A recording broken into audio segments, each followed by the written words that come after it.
This black, ominous-looking snake won't hurt you. It's got no fangs. You may have mistakenly thought that this black critter is none other than a black mamba, but it's just a harmless rat snake. There's one main sign that can help you figure out if a snake is really dangerous. Unfanged species do not have a venom delivery system, therefore, their bites won't harm you that much. But if you see a snake with fangs, you're in real danger. If you come across a snake, it's best to leave the area and seek assistance from a wildlife professional in identifying the reptile. Here are some tips to help you distinguish between the two types. Observe their behavior, nesting habits, and habitats. Some snakes may shake their tails as a warning signal. Also, venomous snakes typically have triangular-shaped heads, compared to non-venomous snakes with rounded heads. Time for an optical illusion. Can you spot a snake here? You'd better be attentive because there's a boomslang hiding on that tree. This slithery critter has mastered the art of disguise, and it likes to pretend to be a tree branch. Also, boomslangs may not have the best sense of smell, but they make up for it with their ability to detect chemicals in the air. Using their tongues, they gather odor molecules and press them against their sensory organs in the mouth. This snake is venomous. Just look at those fangs. Still, while they're not in use, the snake can neatly fold back its fangs into its mouth. Rattlesnakes and humans have something in common. Both have a lot of keratin-made accessories in our bodies. Human nails and hair are made of keratin, and rattlesnakes' rattles are made of it too. The staple sounds these slithery creatures make are similar to the noise we humans can make when we rub our nails against one another. But these reptiles do it super fast, so it almost sounds like hissing. Whenever the snakes shed, they add up a new segment to their rattle. But it's not like the older a snake is, the more segments it has. Their rattles may wear off or break, just like our nails. Rattlesnakes, as well as many other snakes, have a unique inner ear structure that doesn't include an eardrum. This means they can't pick up airborne sounds like we do. Instead, their inner ear is connected to their jaw, and they use this mechanism to feel vibrations. Biologists are still figuring out whether snakes detect sounds through pressure or mechanical vibrations in their bodies. They're also quite selective eaters. Rattlesnakes only chow down when they're feeling hungry, with adults usually waiting around 2 weeks between meals. These sneaky hunters usually go after mice, rats, squirrels, and rabbits, but they won't say no to a bird if they manage to catch one. Younger rattlesnakes, on the other hand, tend to have a heartier appetite, sometimes dining as often as once a week. Now look at their huge fangs. They're like hypodermic needles, hollow and sharp, allowing them to inject venom. What's really cool is that these fangs are hinged and lie flat against the snake's upper jaw when its mouth is closed, only to spring forward perpendicularly when it strikes. Majestic cottonmouths are named this way because of the striking white coloration inside their mouths that they display when threatened. These semi-aquatic serpents effortlessly navigate both water and land, earning them the moniker water moccasin. Equipped with heat-sensing facial pits nestled between their eyes and nostrils, they possess an extraordinary ability to detect even the slightest temperature variations, honing in on potential prey with precision. Rarely do cottonmouths bite humans, reserving their venomous strike for moments of provocation. Here's a tip on how to distinguish between non-venomous water snakes and their venomous counterparts, cottonmouths. While water snakes boast a slender build, cottonmouths exude a robust and weighty presence. The telltale signs continue with water snakes sporting elongated, slender tails and heads proportionate to their necks, contrasting with the blocky and broad head of a cottonmouth. The pupils of the water snake are round, a departure from the vertical, cat-like pupils of cottonmouths.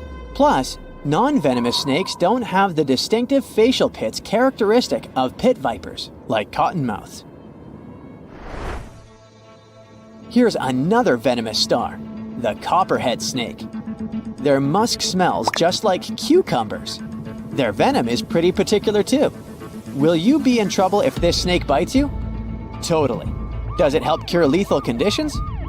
Sorta. It's not 100% proven fact so far, but scientists have been testing this theory for quite a while, and they did notice that the copperhead snake's venom can, if not cure some serious conditions, but slow down their progression. Even so, they have the most venomous bites among all the US snakes, but antivenom for the bites somehow is not always needed. Coral snakes are known for their non-aggressive nature, as they are shy and secretive creatures. Theirs make up less than 1% of snake bites in America. Their venom is a neurotoxin that paralyzes nerves, and due to their small teeth, they must chew on their prey to inject the venom. When feeling threatened, a coral snake will curl the tip of its tail to confuse the attacker about the location of its head. The mysterious and mesmerizing black mamba, also known as the black-mouthed mamba, calls the rocky savanna its home and loves to hang out near termite mounds. With a color range from gray to dark brown, its name comes from the dark interior of its mouth. Black mambas hold the title of some of the fastest-moving snakes globally, reaching speeds of 10 to 12 miles per hour on a sleek surface. Despite its fierce reputation, unprovoked attacks on humans remain unproven, and the snake is actually responsible for only a small number of lethal cases each year. Saw-scaled vipers possess a fascinating ability to produce a spine-chilling noise, accompanied by a striking threat display. The unique shape of their scales allows them to create a prolonged rattling hiss or sizzle when they move in a particular terrifying manner. These sounds serve as a clear warning to anyone in close proximity to the snake. Despite being responsible for many fatalities, without treatment, the saw-scaled viper's bites are fatal in fewer than 10% of cases. This contrasts starkly with the king cobra and black mamba, whose untreated bite fatalities are significantly higher. Saw-scaled vipers are known for their extreme aggression and lightning-fast strikes, making them some of the quickest and most unpredictable snakes in the world. When you're out hiking in the bush, remember not to mess with any snakes you come across, even if they don't seem alive. Some sneaky snakes play possum and can strike if bothered. If you spot one, give it some space. When it comes to snakes, they're usually pretty shy and won't bother you unless they feel threatened. Trying to catch or harm a snake is a big no-no, as that's when most snake bites occur. And don't be tricked by their size. Even little snakes can pack a punch. For example, baby brown snakes are born with venom, so it's best to admire them from a safe distance. Each year, over 7,000 Americans fall victim to snake bites, often due to misguided attempts to handle or fight a snake. It's crucial to avoid such actions and seek immediately medical help if bitten. Understanding how to differentiate between venomous and non-venomous snakes is key to assessing potential risks. Contact a professional if you're unsure about a snake's identity, and never handle a snake, even if it appears harmless. This is not some hypothetical situation or fairy tale. The Vesuvius supervolcano that erased the city of Pompeii may wake up again and destroy many other towns built near the mountain. And to understand what consequences humanity would face if it wakens this time, it's smart to know what the eruption did 2,000 years ago with the ancient city. So Pompeii was a thriving city in the Roman Empire, located just 5 miles from Vesuvius on the west coast of Italy. It was a resort where the noblest and richest people rested. They walked along cozy streets, lived in beautiful villas, and had fun beside fountains. The soil in this region was fertile since the ground around the volcano had a lot of useful elements. Olives and grapes from Pompeii were sold throughout the empire. About 12,000 people lived in Pompeii by the time of the eruption. It seems not so much compared to modern standards, but it was considered a big city in those days. The catastrophe began unexpectedly in 79 CE. At first, everyone felt the ground tremble. Birds flew away from the volcano as far as possible. There was tension in the air because of the impending catastrophe. the volcano started to release thick smoke, soot, and ash. There was so much of it that soon it obscured the sky over the city with a heavy gray cloud. Vesuvius spat out gases, rocks, and dirt. Hot ash polluted the air and made it difficult for people to breathe. Locals couldn't see inside this gray haze. And then it started raining heavily. The water mixed with ash and soot and fell on Pompeii. Roofs of houses broke under the heavy weight of mud. Streets, fountains, alleys, and squares were hidden under millions of tons of soot. The next day, the destruction continued with renewed force. There was an explosion of hot gas and crushed rock at the top of the mountain. A devastating blast wave at a speed of 100 miles per hour dispersed in all directions and vaporized all the trees in its path. When the wave reached Pompeii, it turned the city into ruins. On the second day, the eruption stopped.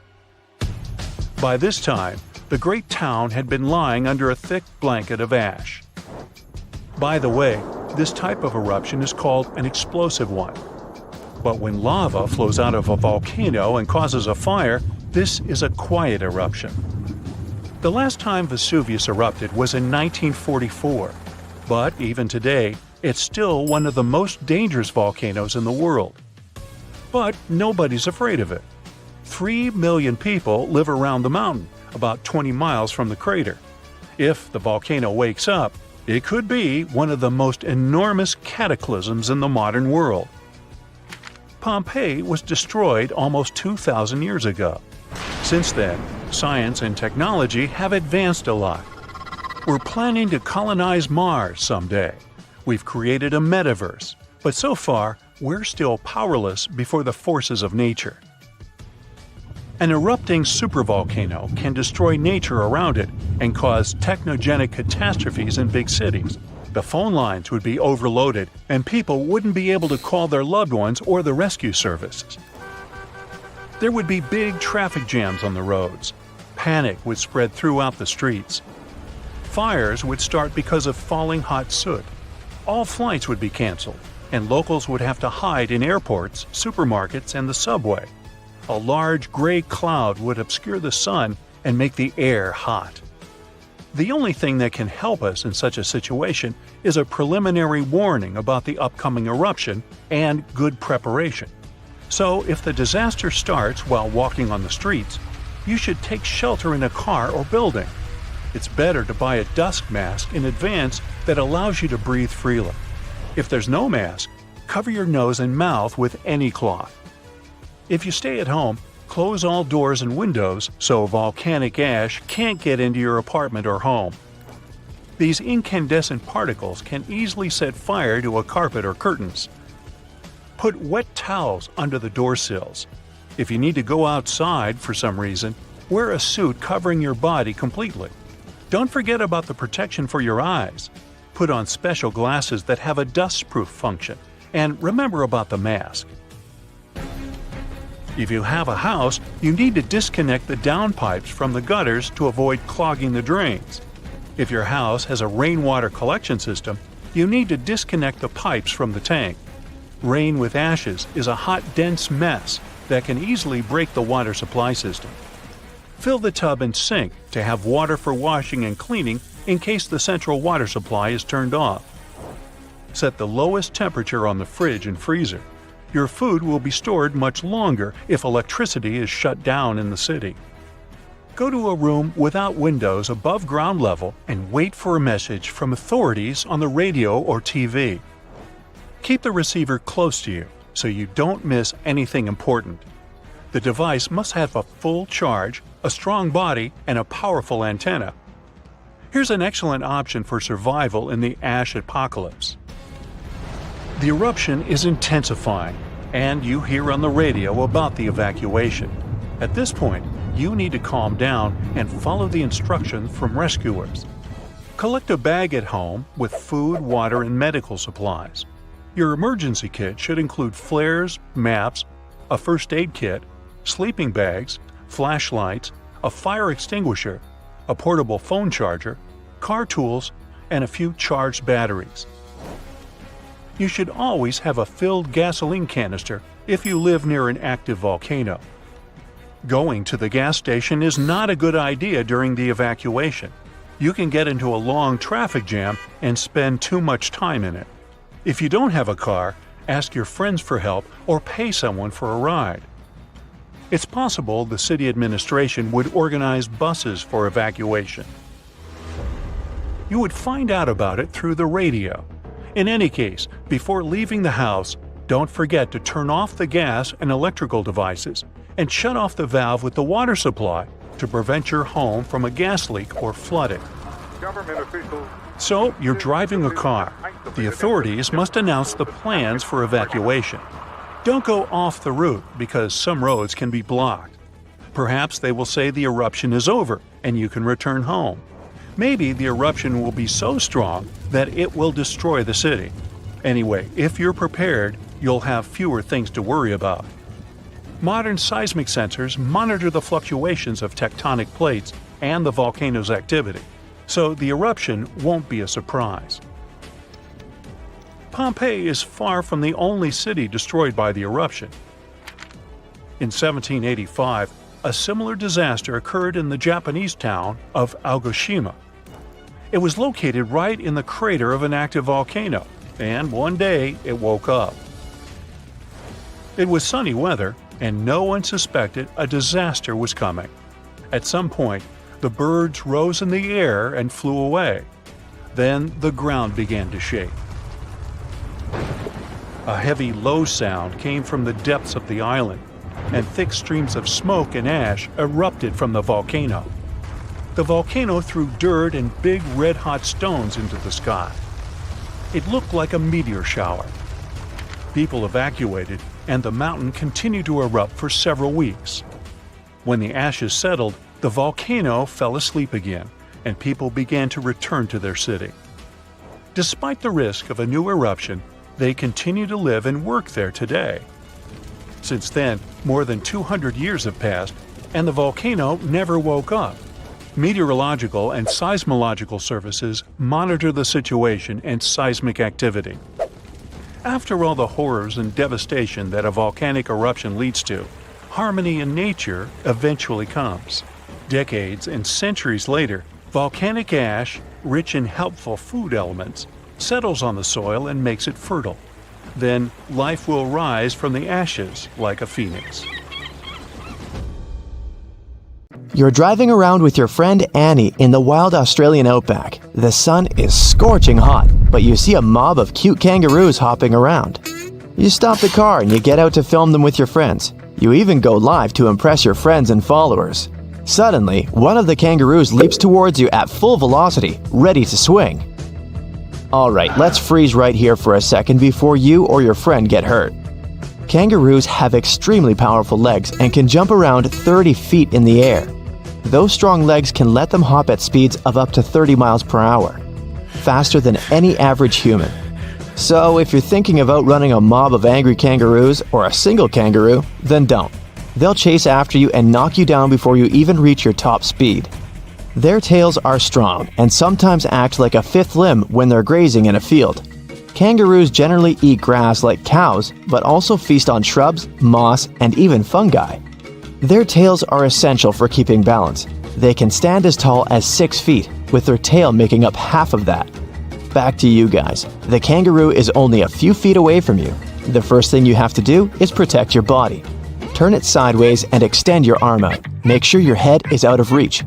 Their paws have very sharp claws, so you don't want them laying any jabs on you, especially your head.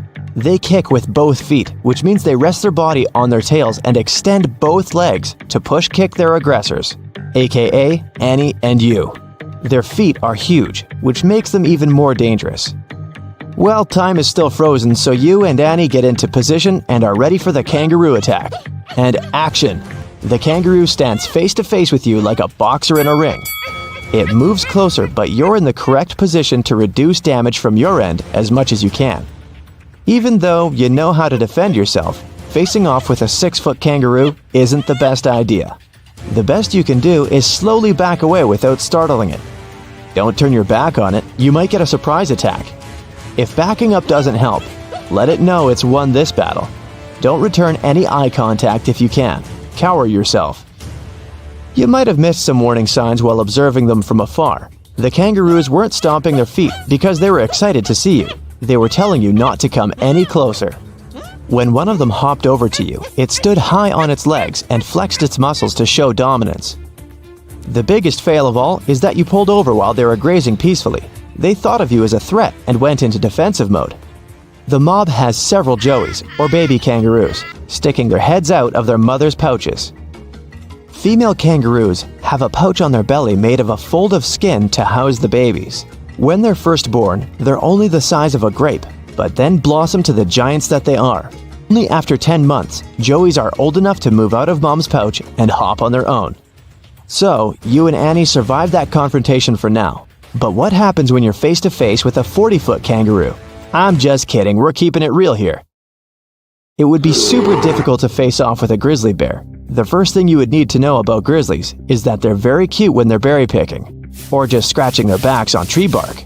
But their dark side is scarier than a kangaroo's. You're having a little picnic with Annie when suddenly a grizzly bear approaches after smelling some yummy food. Don't panic, we'll freeze time here to give you a chance to think about what to do. In general, the best way to survive a grizzly attack is to avoid it altogether. Grizzlies are wanderers, always looking for the best spots to find some food. Their sense of smell is impeccable, so its nose led the bear right to your picnic. The bear is very close to you. No need to panic. You should show the bear that you're just a visitor on its territory.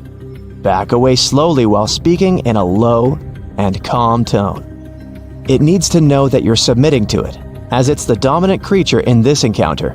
There's a lot of tension when you're face to face with a bear, so don't turn your back and make a break for it.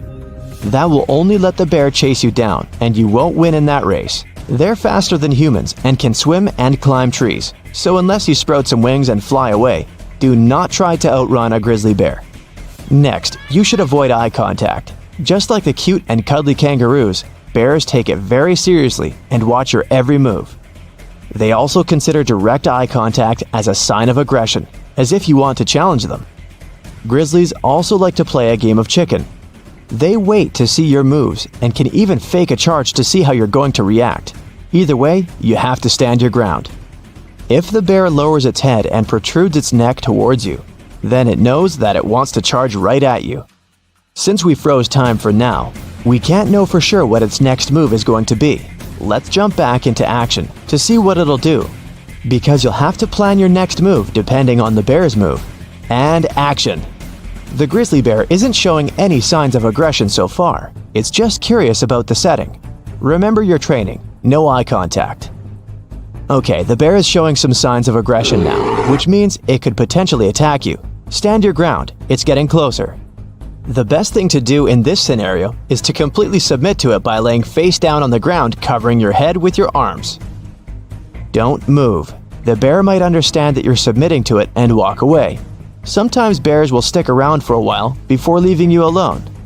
Luckily, this bear only wanted the food from the picnic, so it grabs the sandwiches and runs away. You guys were lucky this time, but if the bear did attack you, you'd have to fight it off as much as you can. You can use any objects nearby to help you. It's best to aim for the most sensitive spots, like the bear's eyes and nose, with all your strength. What makes cougars stand out from other predators is that they're excellent stalkers. You're hiking in the forest, and you don't realize that you have an unwelcome guest along with you. Cougars will stalk you if they think you're good to eat and can pounce from out of nowhere, and if it knows it's the right time. These giant cats generally don't attack people, but who knows what's on their mind. The rule of thumb when face to face with a cougar is pretty much the same as with other animals. Stand your ground and don't run. Running will only trigger the cat, as it will outrun you for sure. These cats are strong and have very quick reflexes. Their claws are powerful and their bites are even worse. You don't want to be chased by one of these. Now that you're standing your ground, make yourself appear bigger than the cougar. That's right, raise your arms and puff out your chest. Always keep eye contact to try to assert dominance. You don't have to appear weaker or submissive to the cat, unlike when facing a grizzly or a kangaroo. On the contrary, you need to show that you're more powerful than it is. So don't cower down or break a sweat. It's watching your every move. The next steps really depend on the cougar.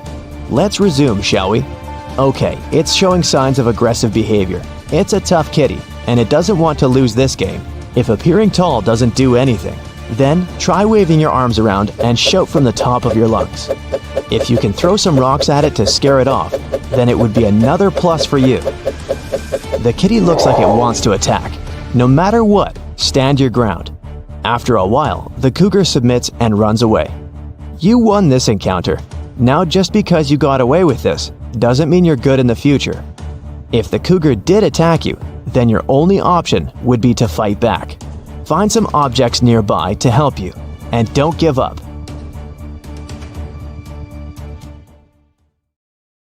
You're flying over the Pacific Ocean when suddenly a storm hits the plane, causing it to shake. The aircraft begins to descend and you lose control. You quickly put on a parachute, eject yourself from the plane, and land on an island. It's a good thing you were the only one on the plane transporting some goods overseas. Luckily enough, the storm hasn't damaged your parachute. You unstrap yourself and head to the closest shelter under some palm trees. You're waiting for the storm to be over. The next day, the sun is shining and the waves seem nice and friendly. You wake up and look around. Nothing but a large stretch of water encircling you from all directions. Not a boat, human, or another living being is around. You scout the island, trying to find anything. You don't even know what you're looking for. On one side of the small island, you see some scrap metal and remnants of the plane washed ashore. You rush over there and try to see if there's anything useful. Too bad everything is destroyed. However, one sealed box has made it. You open it and see dozens of duct tape rolls piled on top of each other. After going through the island, you head back to your camp, dragging the box of duct tape. You try to figure out what to do. Soon, you get a light bulb moment. There are some places on the island that are hard to access, and since your shoes have been damaged, you fashion out some sandals. To do it, you grab some branches and try to use duct tape to make a new pair of shoes. After many failed attempts, you almost give up.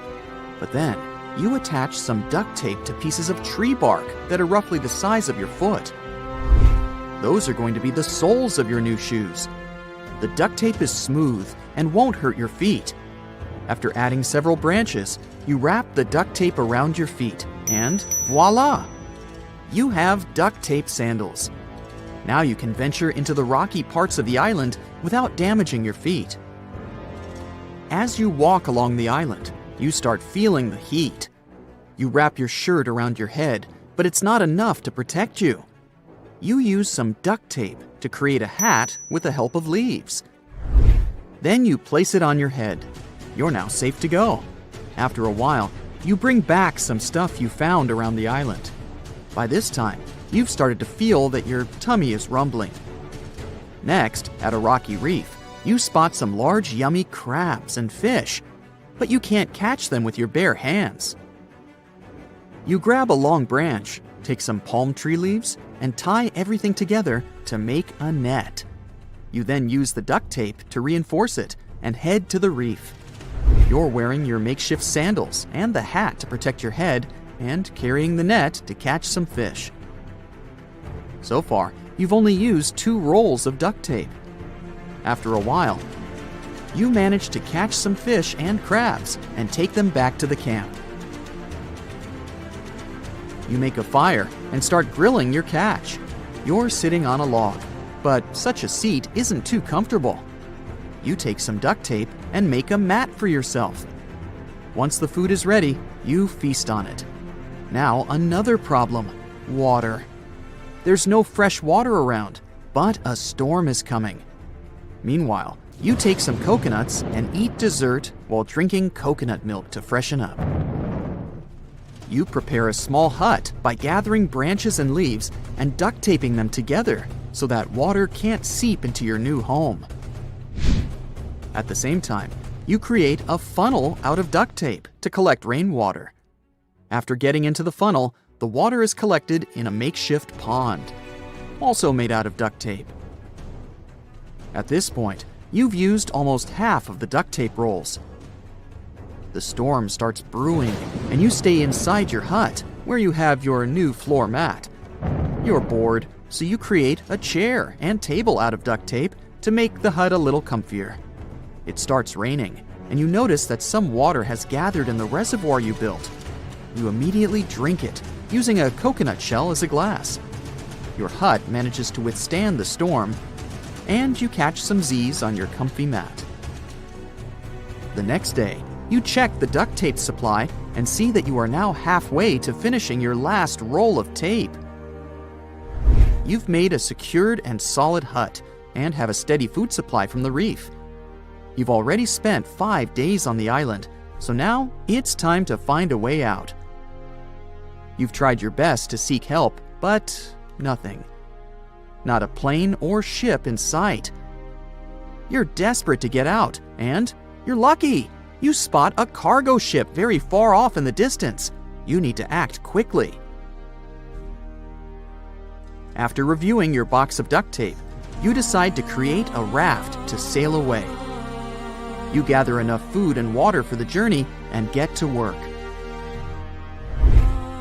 You start by collecting large logs for a base and setting them side by side.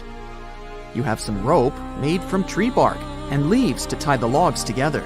It's big enough to fit you. You then get another set of logs and place them on top of the base and repeat the same process to create a second layer. This way, you minimize the risk of sinking. In the end, you duct tape all weak spots to reinforce your raft. You use some branches to create oars for rowing with paddles made out of duct tape. You see that you've used around 75% of your supply, including the tape you used to construct the hut and furniture. It's not as strong as fresh duct tape, but it still does the job. After the base and oars are finished, you create a small hut to shelter your food and supplies and protect them from waves. Also, you make a mast out of wood and use a piece of cloth as a sail. You put the raft on the water and begin rowing. So far, so good. You open the sail and take a break from rowing. You turn around and take a look at the island that has been your home for the past 5 days. You're going on a dangerous journey, risking it all. But if you remain on the island for too long, then you definitely won't make it. It's been an hour already, and the island is barely visible. But the ship is getting closer. You still have one more roll of duct tape to use in emergency situations. The waters are calm, and you see dolphins swimming around. You snack on some fish and drink some water before noticing that the waves have gotten larger. You prepare your sail and duck for cover. It's a good thing your raft is sturdy. Large waves crash against it, knocking off some of your food and water, but the raft is still in one piece. As time passes, the sun begins to set, and there's still no sign of life. You use the rest of the duct tape to repair the raft. Even though you lost some food during the storm, you have your net to catch more fish. You start a small and safe bonfire in a coconut shell, cook the fish, and start eating. You turn around and spot a ship coming your way. You immediately grab a branch, light it, and start waving it for the ship to see you. It looks like it will miss you, but then someone on the ship notices you. They drop down an emergency boat to pick you up and rescue you. It's safe to say that duct tape has truly saved your life. Welcome back to Science and You. As you're walking in the wild, a snake appears from some dry bushes and bites you above your ankle. How rather unfortunate. Keep calm. You must keep your heart rate and blood pressure low to slow down the spread of the venom. Remove your shoes and socks. Now, you must find out whether the bite came from a venomous or non-venomous snake. If you see 2 deep puncture wounds on your leg, they came from the venomous fellow's fangs. In a non-venomous serpent's bite, you'll see small sharp teeth in a U shape. There are around 600 venomous snake species, and you should look out for vipers and cobras. Each has a different type of venom and needs different treatments. If a viper bites you, don't put pressure on your wound. Trapping the venom in one area could make the tissue damage worse. Then you must rush to the nearest hospital for treatment.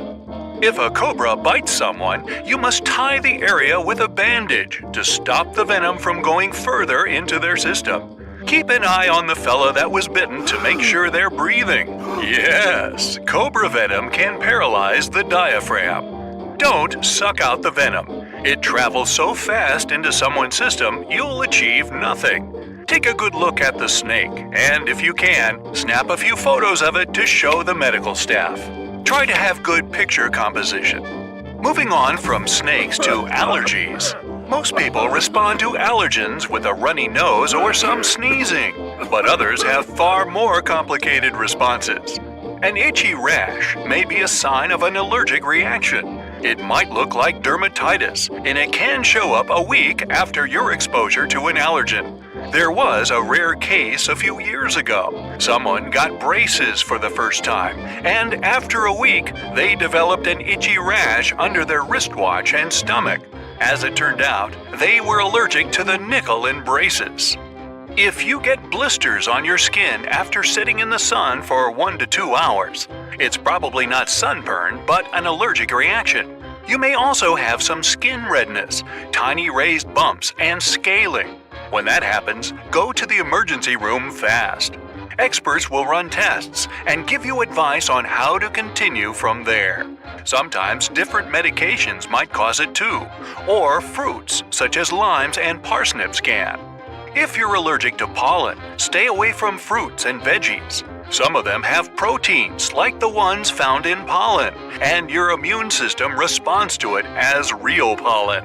They can trigger the same allergy symptoms such as itchiness, swelling of the mouth, face, and, well, you know the gist. You're trapped in a car during a winter storm. Outside it's freezing, and you begin to shiver. That's a good thing. When temperatures drop below a comfortable level, your body starts to shake. This action boosts your body's surface heat production by 500%. But shivering can only warm you up for so long. After a while, your muscles will run out of fuel and they'll stop contracting. If someone suddenly stops shaking and they grow tired and want to fall asleep, act fast. Bring them indoors, remove any wet clothes, rub their hands and feet, wrap them in blankets, and find warm, dry compresses to apply to their chest, neck, or lower tummy. Never put a warm compress on their arms or legs.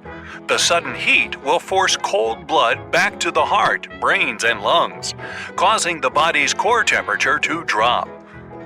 While you're driving down an empty road, you hear an emergency radio broadcast about the weather. A tornado watch in your area means that a tornado is likely to happen. But a tornado warning means a tornado has appeared on the radar or has been spotted in person. You should also be on the lookout for hail. It appears when updrafts within a thunderstorm push the rain into the thick clouds and it freezes. But when a tornado is approaching, hail can arrive without rain.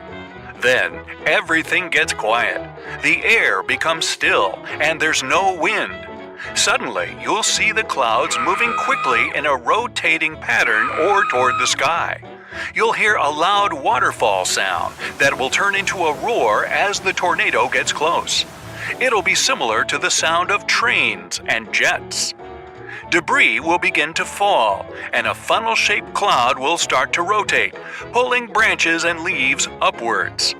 If the tornado is not moving to either the left or the right, it might be coming towards you, and you won't realize it until it's too close. Take shelter. Just as you're chilling at home watching TV, you hear an eerie whooshing noise. It sounds like a soft gush of wind, but you confirm there's nothing there after checking all the doors. The next day, you feel pressure in your chest, and it gets worse as the week progresses. The chest pains follow with a dreaded feeling of exhaustion. You can't help but think there's something wrong with your body, but the problems are within your house. You might have carbon monoxide poisoning. When this gas fills your home, it builds up in your bloodstream, and it replaces the oxygen in your body. Poisoning can also cause headaches, nausea, and confusion. In those cases, run outside to get fresh air and call emergency service. Also, get a carbon monoxide detector and add it in the hallway or areas where you sleep. Check the batteries twice a year, and when the alarm goes off, step outside and you know who to call. You go ice skating. The ice on the lake seems thicker than it was, and you hear a cracking snap, and you end up in the icy water. First, your body will go into shock because of the sudden change in temperature. Don't worry, it will pass after 1 to 3 minutes. Now, you must find a solid piece of ice and hold on to it. Don't try to climb it. Just put your arms on it, kick your legs, and push the piece forward. It will help you drag your body onto the ice. Once you're on an ice sheet, don't stand up. If you do, your body weight will concentrate on the smaller ice area and it'll break again. Just keep rolling until you're further on the stable ground. What if you have to break the window of a hot car? Car windows have layers of materials that can resist force. Here's what you need to do. Avoid the back windows or the front windshield of the car. They're harder to break. Go for the passenger and driver's side windows. If you've got a hammer, don't hit the glass in the middle. Aim for the edges, where the glass breaks easily. Now, if the windows refuse to break with a hammer, screwdriver, or whatever you've got around, look for a small, pointy rock. If that doesn't work either, then your best bet is your car's spark plug. Pop your hood, pull out the spark plug, break the porcelain casing, and throw the broken ceramic piece anywhere at the window. It's the middle of summer, and you're vacationing somewhere on the Pacific Rim. Suddenly, you feel a strong quake. Well, this could be the first warning sign of an approaching tsunami. Or it could trigger large waves thousands of miles across. But there are other telltale signs that a tsunami is approaching. One is a change in water levels, either rising or falling. If you see the ocean withdrawing quickly and the seabed getting exposed, you should run at least 100 feet above sea level and 1 mile inland. Many experts say once the seawater starts receding, you've got 5 minutes to evacuate before the enormous wave hits.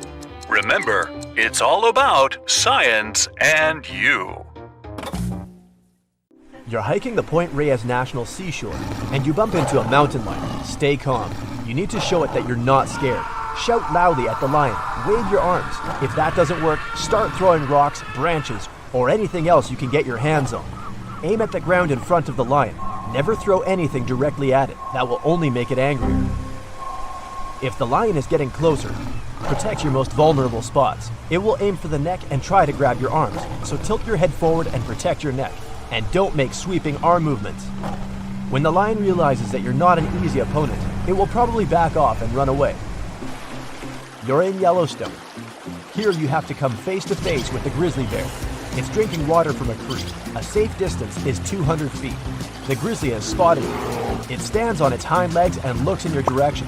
Now it's about the height of an average basketball player, and it weighs almost 800 pounds, so you don't stand a chance to win. You have to freeze in place. Grizzlies have poor eyesight, so it just might not see you. But then it starts walking in your direction. Don't turn your back to it and don't even try to run as fast as you can. It will chase you. You need to seem bigger than you really are.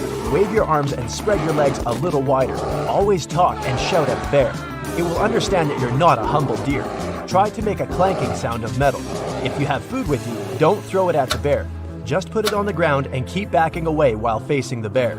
If it starts running towards you, your only chance is to fall to the ground and freeze. Bears aren't scavengers, so if it thinks you're not alive, it'll just sniff you, shrug, and walk away. Now you go diving on the Florida coast. You have to protect yourself from the great white shark. Never wear shiny and blinging jewelry when swimming. It attracts sharks. And never swim at night. This is when they go out looking for food. Lots of splashing water can also attract this marine predator. But if the shark swims towards you anyway, the rule here is 1. Do everything in your power to defeat it. Try to stay calm and swim to the shore. If the shark chooses you as food, there's only one thing that can scare it off. Try to punch the shark in the nose, eyes, or gills. Now you're in Africa. Here in the tall grass of the savannah, you see a lion, and worse, it sees you. The first thing you need to do is maintain eye contact. Don't turn your back to the lion and don't run. This 8-foot predator, weighing like 3 adults, is running at you at the speed of a car on the highway. But then it stops abruptly and continues to stare at you. Lions often make fake charges to frighten their opponent. At this point, you have to appear much bigger than you really are. Spread your arms and make loud noises. Then the lion can make another fake charge. And if you keep standing still, the lion will realize you're a strong opponent and go the other way. The female lion is way more dangerous than the male one. If it's guarding the babies, it won't stop and you won't stand a chance. Your safari jeep takes you to the next location. You see elephants peacefully drinking water. These guys can be 10 feet tall and weigh as much as 2 SUVs. They can even flip cars over with their powerful tusks. And now, one of them sees you and wags its big ears. It's bluffing. With those ears, the elephant wants to appear bigger and scare you away. It's also scared and won't run at you all the way. You must let the elephant know you're not threatening it. Don't yell or wave your arms. Take slow steps back until you leave the elephant's personal space. If it runs at you with ears to its head, it's not bluffing. Climbing a tree isn't a good option right now. It might ram the tree and you'll fall down. It might even tilt the tree with its strong trunk. You need to run in a zigzag pattern. The elephant is heavy and it's hard for it to change directions quickly, so gradually you'll start to pull away from it. But still remember that an elephant can run 25 miles per hour, so you'll unlikely escape from it. Now let's move on to the Nile River. It has the largest number of crocodiles in the world. If you're camping, take a distance of at least 160 feet from the shore. This way, the crocodile will not stumble upon your camp at night. Never take your eyes off the crocodile. It can take advantage of that moment and take you by surprise. Their top speed is only 10 miles per hour, but they can make charges at 40 feet per second from the water. So the only chance to survive is to stay out of the water. If not, the crocodile's weak points are the eyes, the tip of the nose, and the membrane in the throat. This membrane prevents water from entering the crocodile's throat. When running away from a crocodile, be careful not to bump into a hippopotamus. This is one of the most dangerous animals in the world. They can be the size of a business-class car and weigh as much as a big elephant. And they can run as fast as horses, so they're sure to outrun you in a sprint.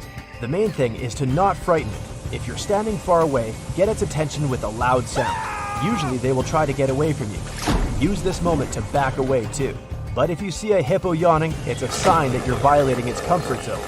They can open their mouth at 180 degrees and have the bite force of a crocodile, so you can't beat it and have to run. The best option is to climb a tree or some kind of slope. Hippos have a hard time climbing high places, and if you manage to escape, you'd be one of the few people who survived a face-to-face encounter with a hippo. There's also buffaloes living here in the savannah. They can be as tall as an adult and weigh a whole ton. And unlike lions and elephants, they don't make a fake charge. If you see this machine running at you, it definitely has evil intentions. Their powerful horns and skull can bend sheets of metal.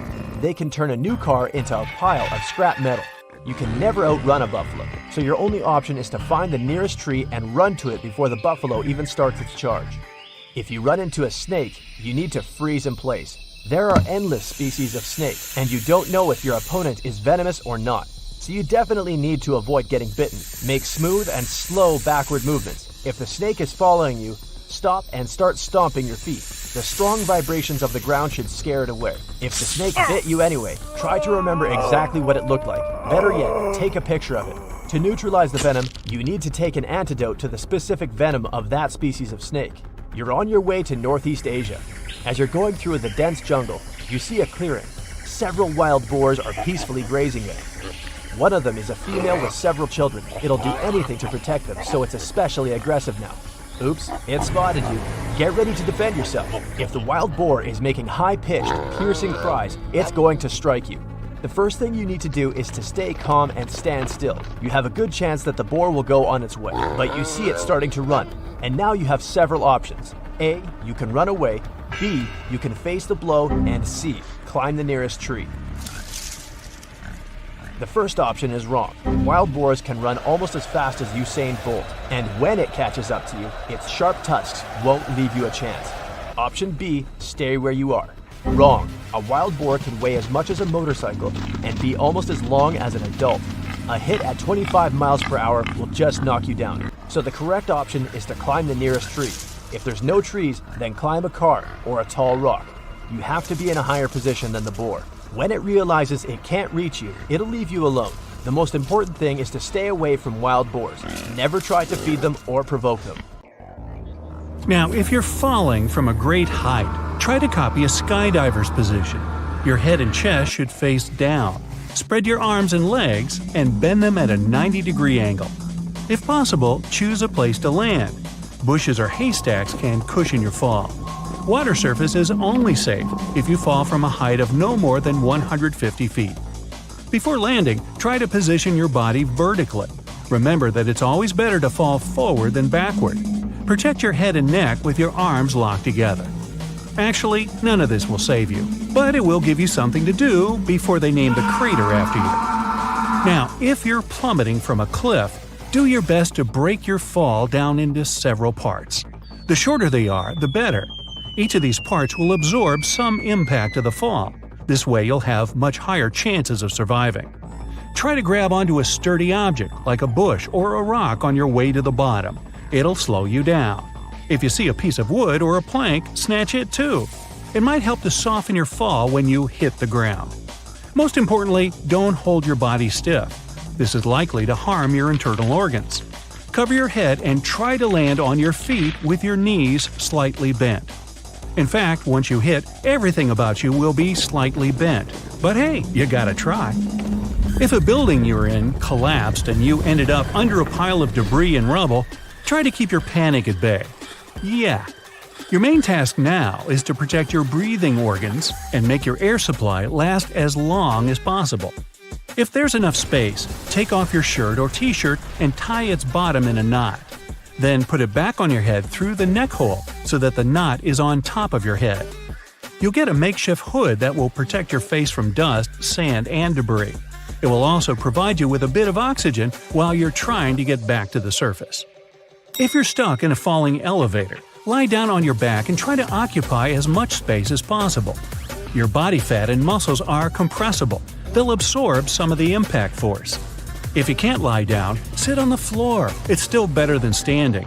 Your backside will act like an airbag in a car. But whatever position you choose, cover your head.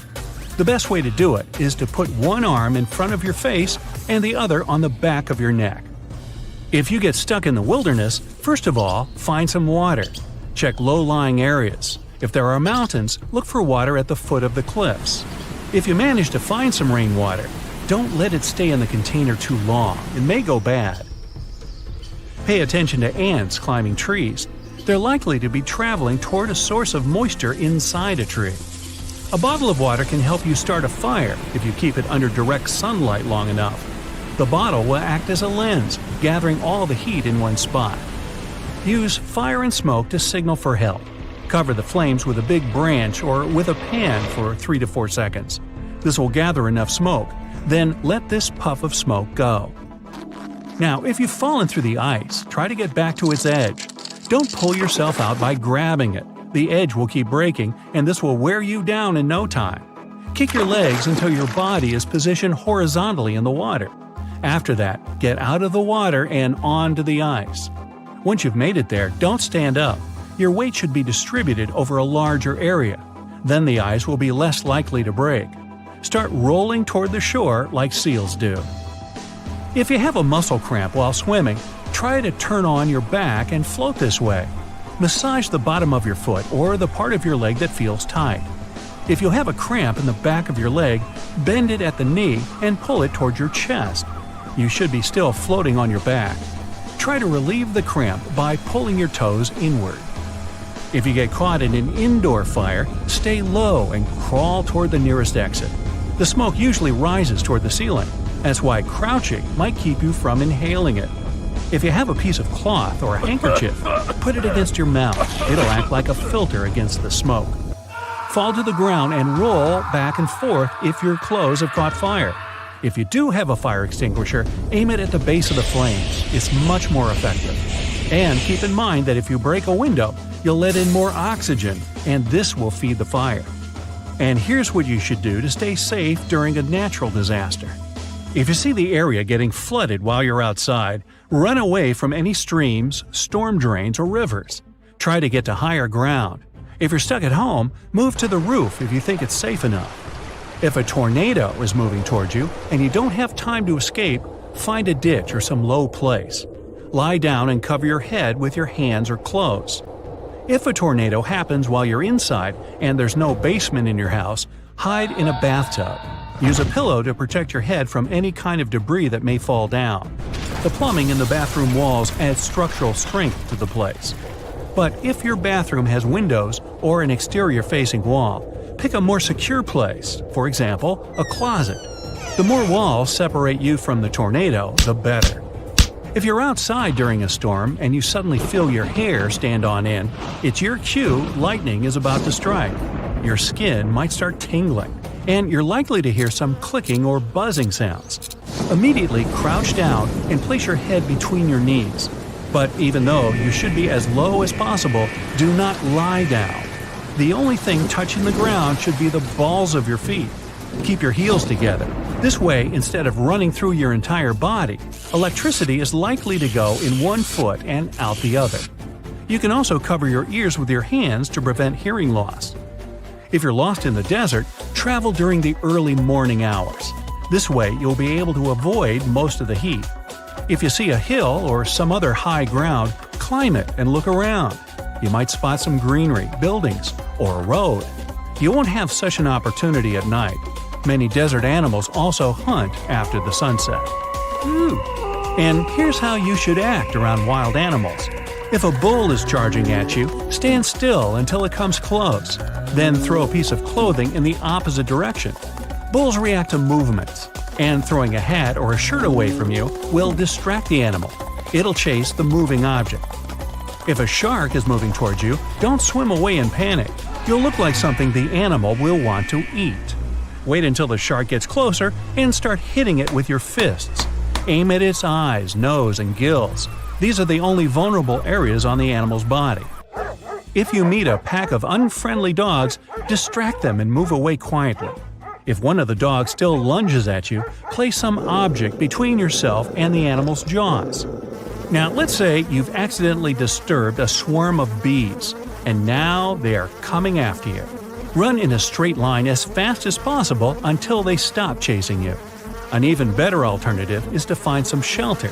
It can be your car, a house, or even a public bathroom, and hide inside. Now, if you accidentally meet a bear, introduce yourself. No, wait. Actually, everything will depend on what species it is. If it's a larger brown bear, fall down and pretend you've passed away. Shouldn't be hard. But if it's a smaller black bear, which rarely attacks people, shouting and making yourself look bigger may help. You may also try to scare the bear away by pretending to lunge at it. If you encounter a snake, try to be as quiet as possible. If there's an opportunity to walk away, go for it. But if you can avoid the reptile, raising your voice, banging two sticks together, or stomping your feet might make it retreat. Even though snakes don't have visible ears, they're sensitive to vibrations. And if all of these things happen to you on the same day, call the Guinness people. I think you've set some records. Ready for this? You will not be able to leave the confines of a bath of any type for an entire month. And you will be provided with food and drink that your friends will take turns to deliver. You'll be able to constantly adjust the water temperature whenever you like, so that the water won't get too cold. You're getting excited, and you're confident that you'll earn quite a bundle of cash, equating to several $100s when you last the entire month. It's the bet you made with your friends only a short time ago from within your simple fishing village where you were sitting with your friends at a bar. Little did you know that it would lead to this from a simple conversation. You had been discussing the evolution of mankind, and the conversation mainly focused on the potential that humans could have moved towards evolving to water-based mammals, potentially becoming merpeople. The facts are all in evolution, you tried stating to your friends. Your friends weren't convinced, even with your example regarding getting wrinkly fingers from being in the water for too long, an evolutionary trait we humans adapted to ensure we have grip whilst fishing with our hands in water. Of course, your friends don't see how this could relate to the possible evolution towards becoming a mer-person. You felt the need to prove them all wrong. As your friends sat around enjoying themselves, moving on from the conversation of aquatic evolution, you thought hard. How can I prove them wrong? Then it came to you. You stood up, finger pointing to the sky, and said, "I bet I can stay in a bathtub for an entire month." And here you are now, following the arrangements you seem to have doubts about. Knowing about particular human evolution reignites confidence and understanding in you that there have been some instances in human history where people have adapted naturally to live with their sea-based lives. So this feels like a safe bet. For example, the sea nomads in Southeast Asia have been fishing for 1,000 years in their unique way. Diving deep into the water to catch their fish, armed with just a spear, these sea nomads have adapted to grow larger over the centuries. It allowed more oxygen cells to be pumped through vital organs and more oxygen to be stored for their deep water dives. This understanding gives you confidence as you await the first day of the bet. During the first few hours, you seem fine. In fact, you find it to be easy and joke throughout the first day, bragging how this will be the easiest money you'd win and what you plan to buy with it all. You sleep well through the first night, but little do you know that your skin absorbs the water in the bathtub as you sleep. With each passing hour, more water enters your skin. Between the two layers, water bubbles form, creating visible lumps on the outer layer of your skin. As you awake the following day, you're slightly alarmed to see the transformation of your skin. You look over your hands. They are all white, with the skin crumbling away, and your arms are covered with large lumps of liquid. It's not a pretty sight. You hear someone coming into the bathroom, and you try to calm yourself down. It's only the first day after all. You just need to toughen up. You need to win this bet, not only for the money, but also for argument's sake. Your friend enters the bathroom with a tray of food, and your friend's facial expression soon turns pale as they see the lumps on your arms. Concerned, they ask if you're okay, and surprisingly, you do feel just fine, and respond that you're just a bit itchy. You're pretty curious how there's no pain, given the sight of your arms. Without thinking, you begin to scratch the large bubbles on your arms. You continue to rub your arm to see the skin's reaction. You now have a freeing feeling as your arms are exposed, as though you have removed unnecessary weight. You find yourself with a new layer of scales in place of skin. Your friend requests that the bet must end, given the sudden change to your appearance. You argue that you're okay and that you want to continue. There's just too much at stake, and you want to win this bet desperately. As your friend accepts this and leaves, you request an upgrade to a jacuzzi. You're soon upgraded to the jacuzzi, and by now, not only do your friends come to visit you, but members of the village visit curiously, as events like this don't stay secret long in such a small, simple village. As days go by, more scales appear in place of your skin, covering your legs, arms, and your lower back. Your skin is still visible throughout most of your body, but the scales are spreading quickly, similar to a rash. It doesn't take long before you get tired of the jacuzzi, and your friends are happy to support an upgrade to the village's swimming pool next to the seaside. You're now in the final week of the bet, and by now, the entire village knows about you, the Merman. What you find to be incredible, though, is that as the people visit you in the pool, there's no fear or judgment. The people are just overjoyed and intrigued at the spectacle of it all. The pool is large, but it isn't heated. A teenager asks you whether you're warm enough, but you don't notice the cold at all and feel pretty comfortable. Your diet has now changed significantly. You prefer primarily fish. Webbing has grown between your fingers and toes, and small slits on both sides of your ribs have opened, forming gills to allow you to breathe underwater. As you continue to evolve, you keep trying to reassure yourself that it's just a little longer, and that winning this bet was all that mattered. You think back to almost a month ago when you and your friends placed down your bets, thinking of the cash. Oh, several $100s. It'll all be worth it soon. And besides, you could always devolve back to normal. This will only be temporary, surely. The final day of the bet finally arrives. A great party has been arranged to celebrate your victory. The entire village attends the celebration. There's a band and a great feast for all to eat. You enjoy yourself with the villagers, preferring to stay in the pool, of course. Teenagers throw fish to you, and you catch the fish in your mouth, laughing at your own expense. You jump into the air, performing tricks to the villagers who applaud with every trick. As the party goes on, you slowly break away from the celebration, watching on by yourself in your pool. You feel yourself growing tired of the festivities and the attention. You look on as the villagers laugh and party. You think you're somewhat out of place swimming alone within this simple village. You feel a sudden urge to leave, and you no longer care about the celebration. You have no interest in the money from the bet. You're not bothered that you proved everyone wrong. You only feel the desire to be free. You swim to the edge of the pool. It's dark, so no one can see your attempt to escape. As you pull yourself out, the weight of your body out of the water is so heavy, and your legs and arms are so weak that you collapse and have to crawl very slowly towards the beach. Eventually, you make it to the edge of the shallows, and you collapse as you make it to the water, out of breath. The small saltwater waves you feel splashing on your face reinvigorate you after your exhausting journey. Once you've gathered enough energy, you begin to swim towards deeper water. And like a fish to water, you swim with ease. The feeling you have now, swimming in the sea, is like you had been in a cage all of your life. Now you're finally free. The exhilarating feeling of the water with unlimited space seems like heaven to you. As you swim further into the sea, you stop suddenly to look back at the village for just a moment. You pause and watch the town that was once all you knew, and you listen to the muffled sounds in the distance, reflecting on the life you had within the village. You feel no emotions as you look back, with no regrets or remorse. And then you dive underwater, ready to begin your new life under the sea. Going to the beach in winter seems like a good plan. You can have a bonfire, build a sandcastle, search for shells, or swim in the ocean. The vibe might make you overlook the dangers ahead of you. Do you really think through the potential risks of paying a visit to the beach in the winter? The number one risk is waves. You might think it's okay to admire the view on the beach a few steps back from the ocean.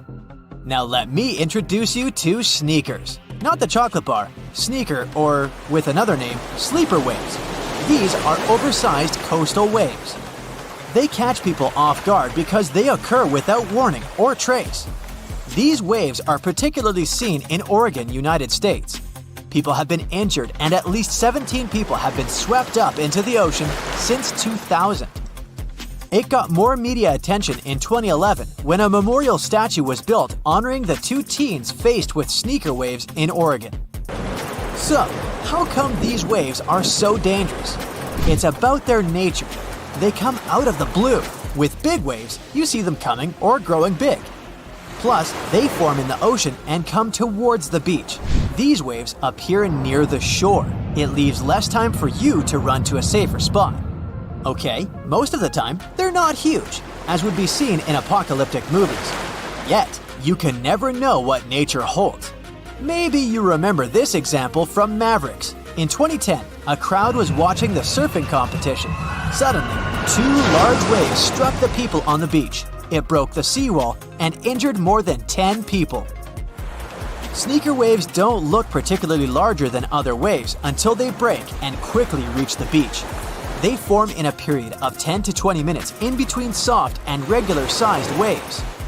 They can surge more than 150 feet beyond the foam line. Then they reach the land with high power. Plus, they carry lots of sand and gravel with them. Sleeper waves are more commonly seen along steep coastlines compared to beaches with wider and softly sloped areas. People named these waves, not scientists. They observed what waves do. They washed up in a sneaky way. I mean, scientists didn't classify this phenomenon as a distinct sort of wave like they did with tsunamis or rogue waves. There's little scientific research made about them, Researchers say that sneaker waves form in offshore storms. These storms transfer the wind energy to the water surface. The waves carry this energy and then arrive at the beach during times of calm weather. The larger amount of energy they obtain compared to the regular waves that preceded them causes them to go higher up the coast. Imagine you go for a walk on the beach with your dog. The waves gently reach the beach. You play the throw and catch game. You don't know about sneaky waves, so you turn into an unwary beachgoer. What's the risk? Being washed into the water trapped against rocks. Since it's winter, you tend to wear heavier clothes.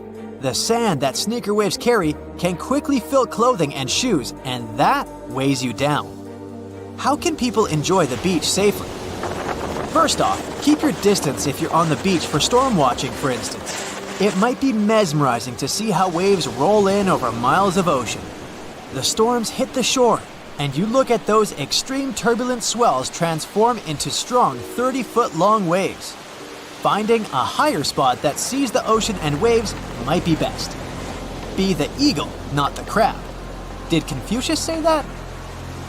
The second tip is if you're determined to storm watch, never turn your back to the ocean. Yes, eyes on the water. Lastly, be mindful of which part of the beach you're walking on.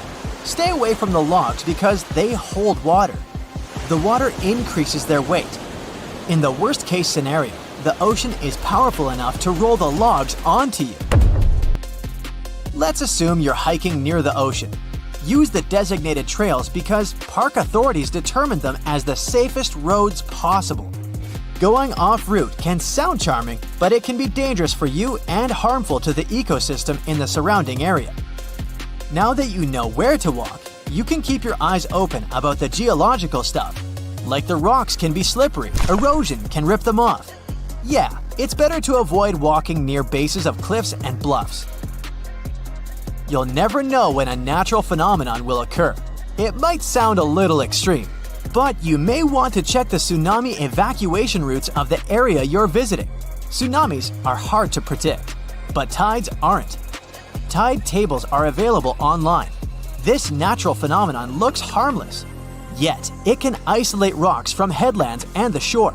You probably don't want to find yourself with soaked wet clothes in the ocean for no reason. Climbing up onto the logs might not be the best idea either. Sure, they look heavy and sturdy when you're climbing, but even the smallest wave can take you like a leaf flying in the air. Not just logs, but also jetties are tricky. Sudden waves can make you lose your balance, and you can collapse. Let's return to the scenario where you and your dog are walking on the beach. This time your pet sees shorebirds and chases them. Birds could be there for foraging or roosting. Your dog could interrupt their chill zone. They can lose their energy reserves. Can you bump into creatures hiding under the sand? Some sorts of creatures can be dangerous for you. Better not to poke someone's home. Take a look at this one. It's a horseshoe crab. This one looks scary, yeah, but it's safe as long as you don't step on its spines. So it depends on the type of creature you see, but generally, it's okay to explore the sand with caution. Until now, we look at scenarios where you were on the beach when they caught up to sneaker waves. You could be in the water too. You could be surfing, just like the contestant in the Maverick surf competition, or swimming, if swimming is the new case. Consider these. The temperature is lower, the waves are crazier, and there are probably no lifeguards there watching you in the winter. Swimming with friends is a safe option. Bonus, it's more fun. You should choose your swimming location carefully. Are there dangerous rocky areas? Can you easily go out if there's some sort of emergency? Know your spot. For that, you should check the weather too. Planning has a key role in winter water safety. A quick weather forecast and sea conditions check would do.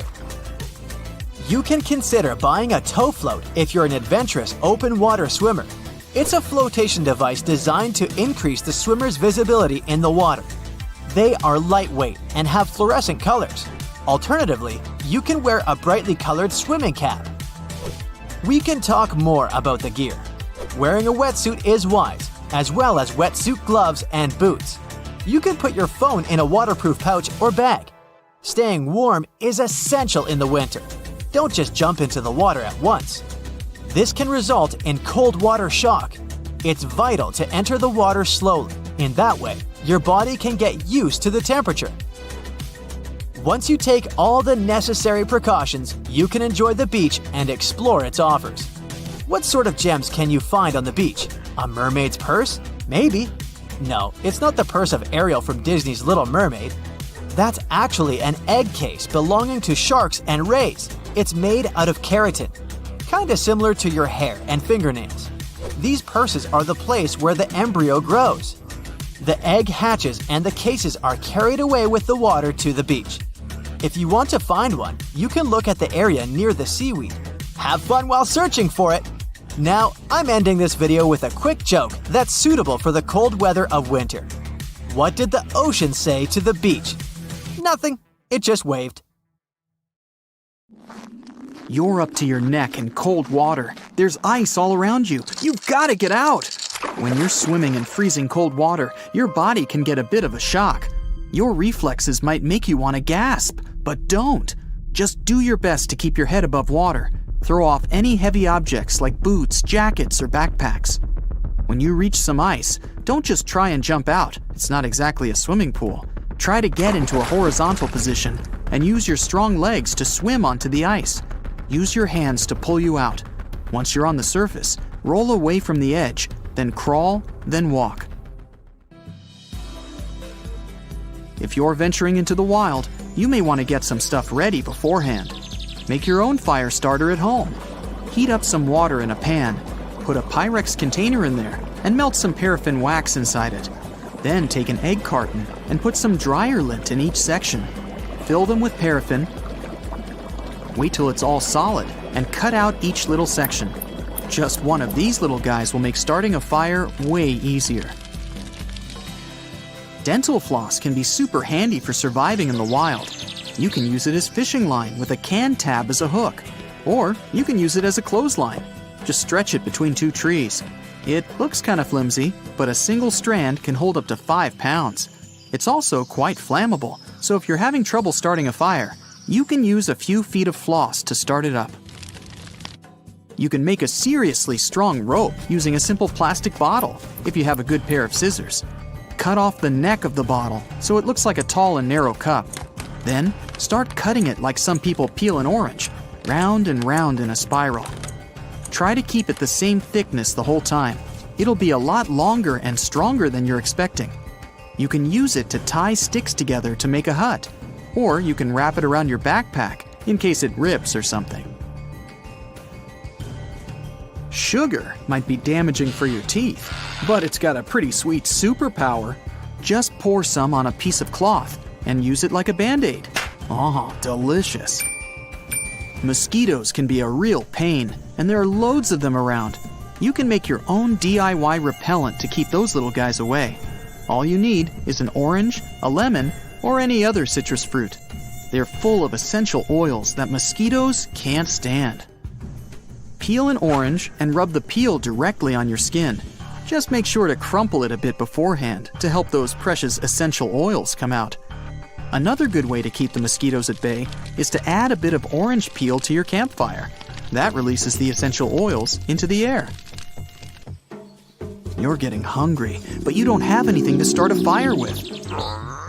Empty your pockets. There might be something in there that you can use as a makeshift fire starter. If you have a battery and a metal chewing gum wrapper, you're in business. Cut a thin strip of the wrapper, long enough to connect the two sides of the battery. The middle of the strip should be thinner than the ends. Grab some dry grass, twigs, or even some paper, whatever you're going to use to start your fire. The foil strip should ignite right away, so make sure you're ready.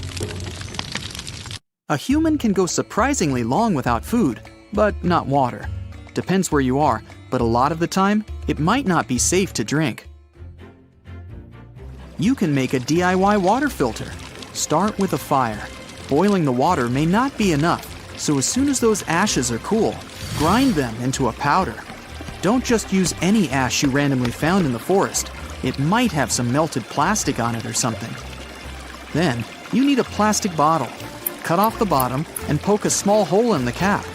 turn it upside down, put about 3 inches of charcoal in, and pour the boiled water in nice and slowly. The drips are ready to drink.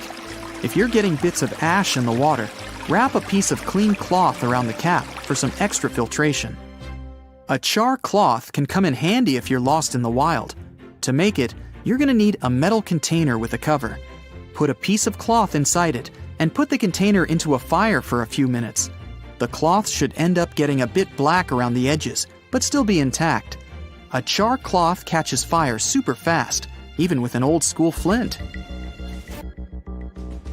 If you're ever hiking in an anaconda's backyard, listen up.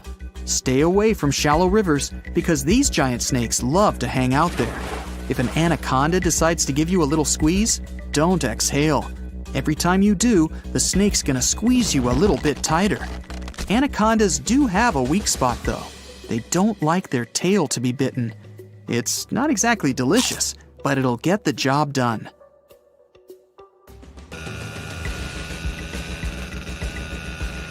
Avalanches are pretty powerful, so remember these tips next time you're out on the slopes if things get a bit hairy. First off, cover your mouth. Use a scarf or some other piece of cloth, and don't let the snow in. Keep one arm straight above your head, and don't forget to dig out a little pocket in front of your face. That'll let you breathe for about a half hour. Get rid of anything heavy you're carrying, even if it's expensive. But make sure you hold onto your backpack. It's an extra layer of protection. And grab onto a tree if you see any. To get back to the surface, move like you're swimming straight up. Snow's just water anyway. If you ever somehow get trapped in a sinking car, don't panic and don't try to open the door. The water pressure from the outside will be too strong. You'll just waste valuable energy, and that door just won't open. The best way to escape is through the windows. Roll them down and swim away. If you're not a great swimmer, you can try to create your own makeshift flotation device, like a plastic bag with air trapped inside. Tie a knot in it and make sure it's tight. A plastic bottle would work great, but one probably won't be enough. You can also use a raincoat or a pair of those waterproof pants. You can even use an upside-down trash can. If you have some car trouble at night, out in the woods for example, you need light to see what you're doing. All you need is a bottle of water or a jug, or even a pickle jar filled with water. Just strap it on a headlight and voila! The water will spread the light so you can see better. Perfect for setting up an emergency tent or finding wood for a fire. Mason jars, those pickle ones, are really handy when it comes to storing matches. If you're camping in a forest, it's really important to hide those matches away, somewhere dry and safe. To make it even more convenient, make a strikeable lid. Cut off the strips on the side of your matchboxes and glue them to the lid of your mason jar. Before your next big outdoor adventure, make sure you're all stocked up on dark chocolate. Chocolate is probably the most delicious survival food, but it's also one of the best. It's loaded with calories and helps keep your mood up. Plus, you don't need a fork, plate, or fire to prepare it. Last one for today, people. Still having trouble lighting that fire? Look no further than that bag of chips you secretly hid from your fellow campers. Corn-based chips are everywhere these days. And apart from tasting delicious and turning your fingers a weird color, they have one more trick up their sleeve.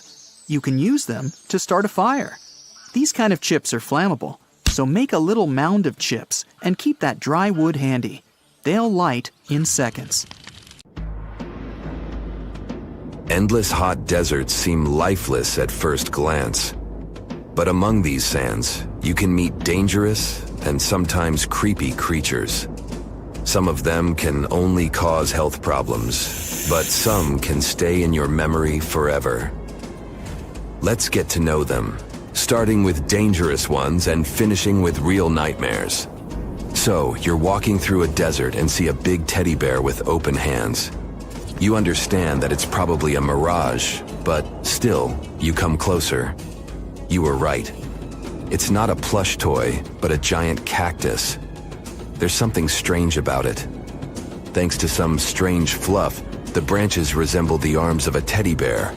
However, this is not fluff, but thousands of thin needles. and they are the reason you shouldn't come closer. The cactus is called the jumping cholla, or teddy bear cholla. It grows in the desert areas of Arizona and in the northern part of Mexico. Don't worry, this cactus won't attack you, but it will cling to your skin or clothes if you touch it. Such a fur coat protects the cactus from animals, creates shade, and saves it from heat. The lateral branches are the most important parts of the plant as they carry out photosynthesis and accumulate a large amount of moisture inside. So, despite all the danger, the cactus can be helpful for desert wanderers. And the danger here is needles. If you look closer at them, you will see they have the shape of hooks. One touch, and hundreds of thorns are already in your finger. It's pretty difficult to get rid of them, and the needles cause unpleasant, painful sensations. But the coolest thing about this cactus is the way it reproduces. The plant clones itself in a new place. When animals and people pass the jumping cholla and touch it, the cactus gives them a small piece of itself, along with the needles. As soon as you throw this piece to the ground, it takes root and starts growing. The degree of danger is rising. The next monster from the desert is running toward us, and that is an ostrich. Many think these animals are cowards hiding their heads in the sand. You will most likely change your mind if you're unlucky enough to meet one. Usually, ostriches are not aggressive, but you should run if you come closer to their nest.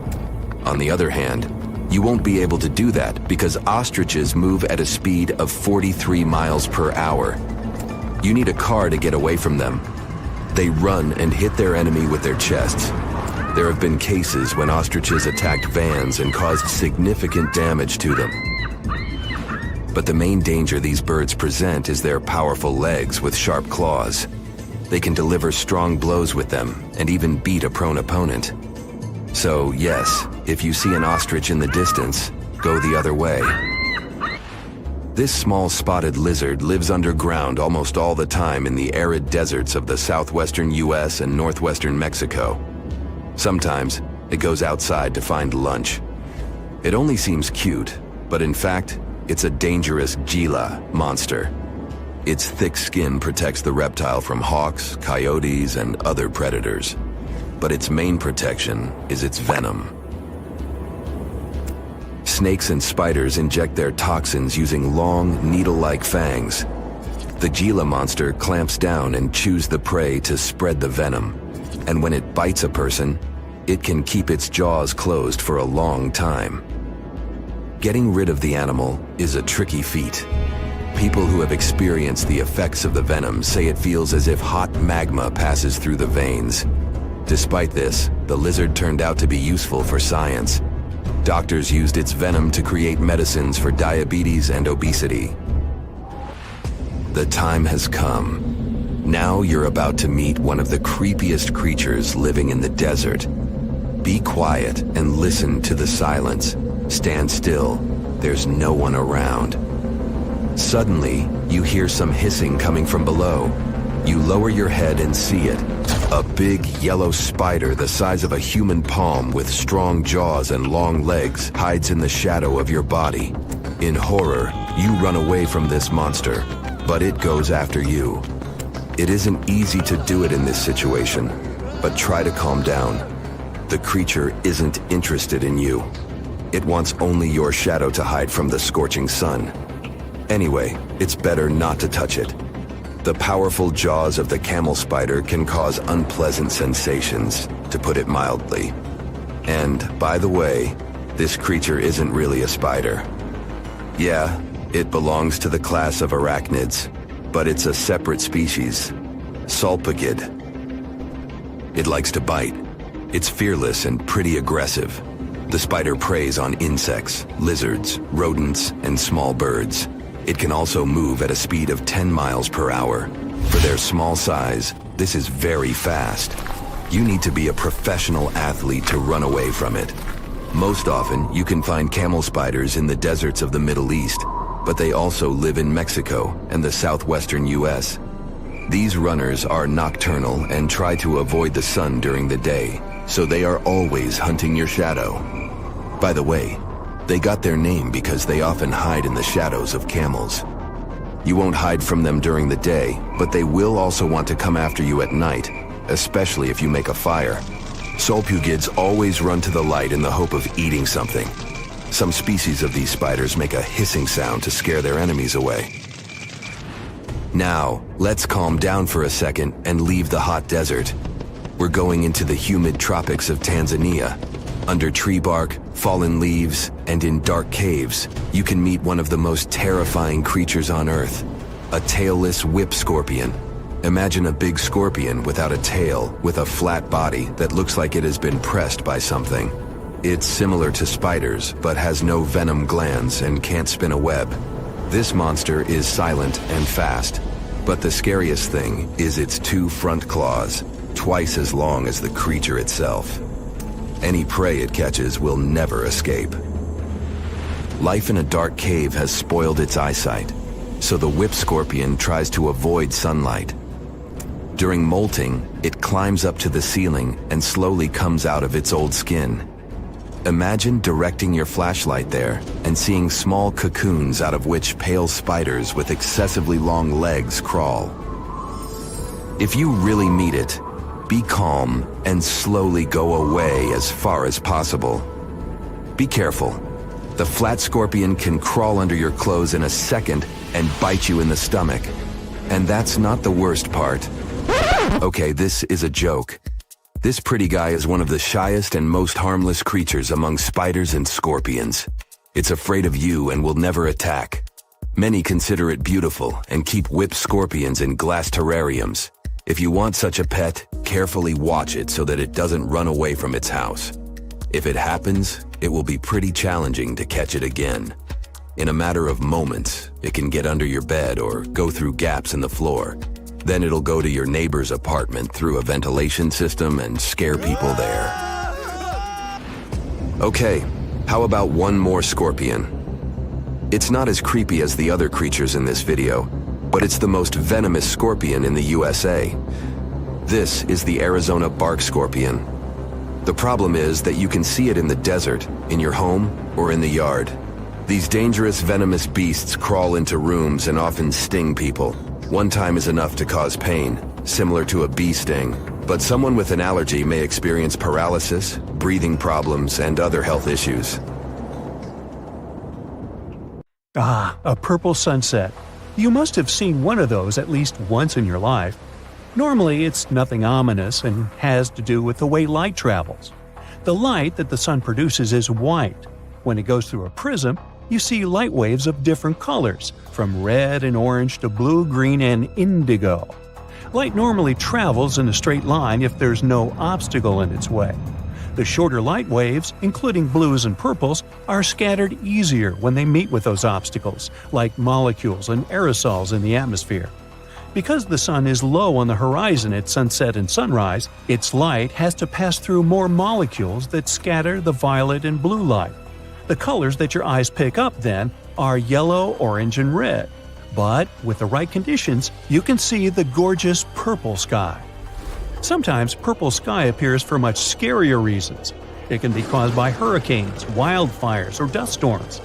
The concentration of vapor in the air increases, and the light scatters more than usual. Dust, a setting sun, and low cloud cover all contribute to this natural show, too. The sky turns orange and red at dusk if there's still enough light. Then it gives off pink hues, which mix up with a dark blue sky above.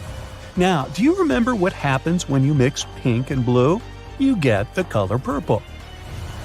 Not every hurricane makes the sky turn purple, and trying to predict if it's going to happen is like trying to forecast a rainbow. Still, people reported several major hurricanes made the skies turn purple. Now, green skies might look just as spectacular as purple ones, but they actually also scream danger. They're usually there to tell you a thunderstorm, hailstorm, or a tornado is somewhere nearby. The unique color is a result of yellow sun rays getting mixed with the blue light coming from storm clouds.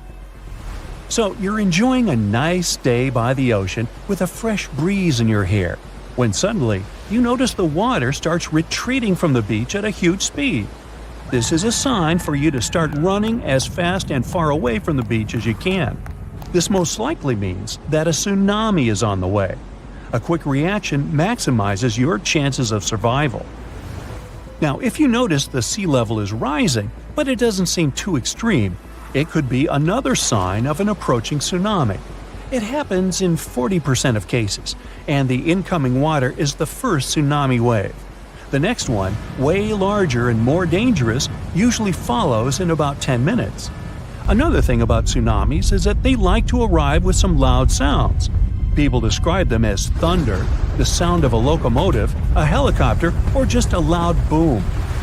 Do you see a channel of choppy water on the beach? It's in your best interest to stay away from the water. There might be a rip current under the surface that can be extremely dangerous. Sometimes waves hit the shore in a weird way, which forms these rip currents. You might see a strange break in the waves, or an area with a different color than the rest of the water. Random bits of seaweed going in all directions is another rip current warning sign. If you happen to find yourself caught in a rip current, try to stay afloat, but don't try to go against the current. You'll only waste precious energy.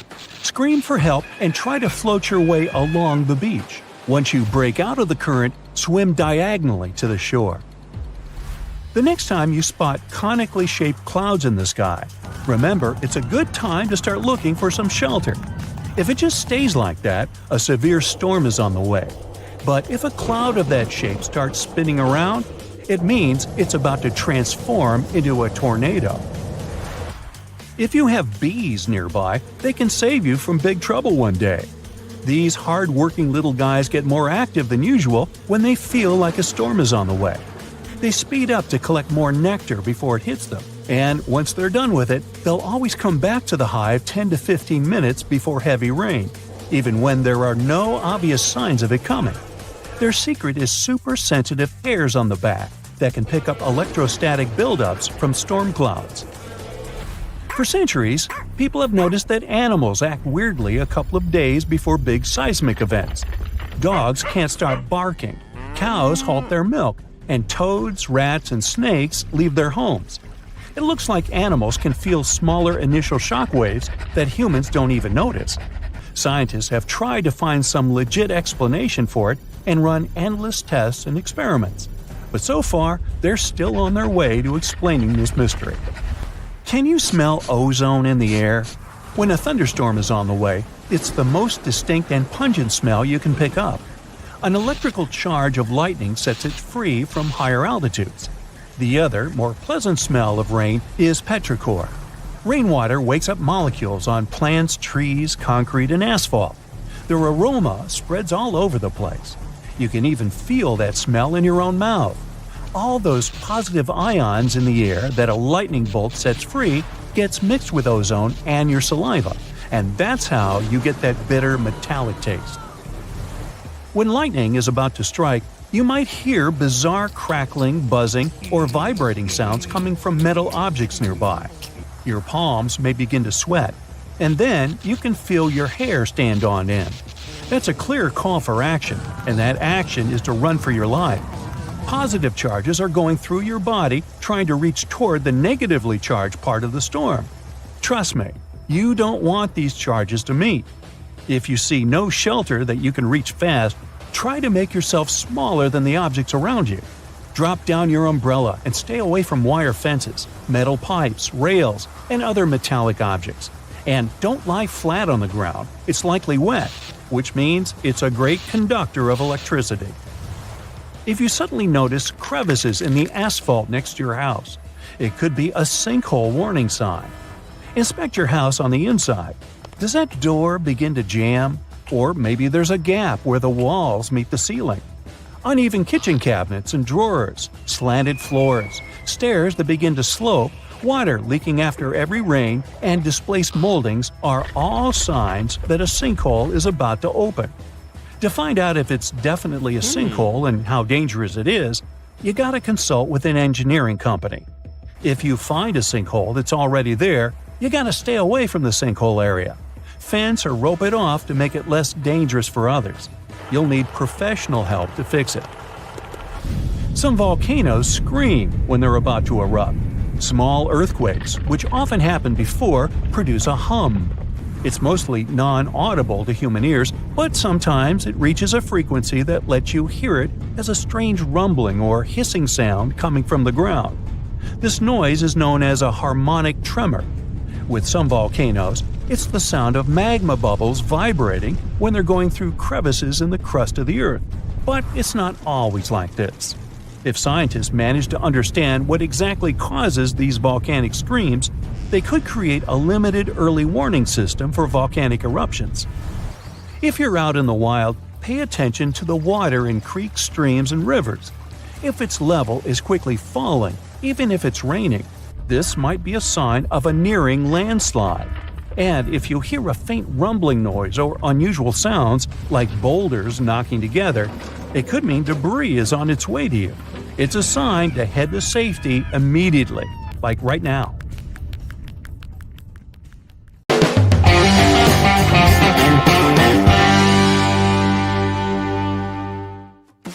Now, when you need help in public, don't ask a group of people. Instead, approach individuals. Because of something called the bystander's effect, the group of people may not help you. This social psychology theory states that people are less likely to help you when others are around them. They assume someone else from the group will run to your rescue.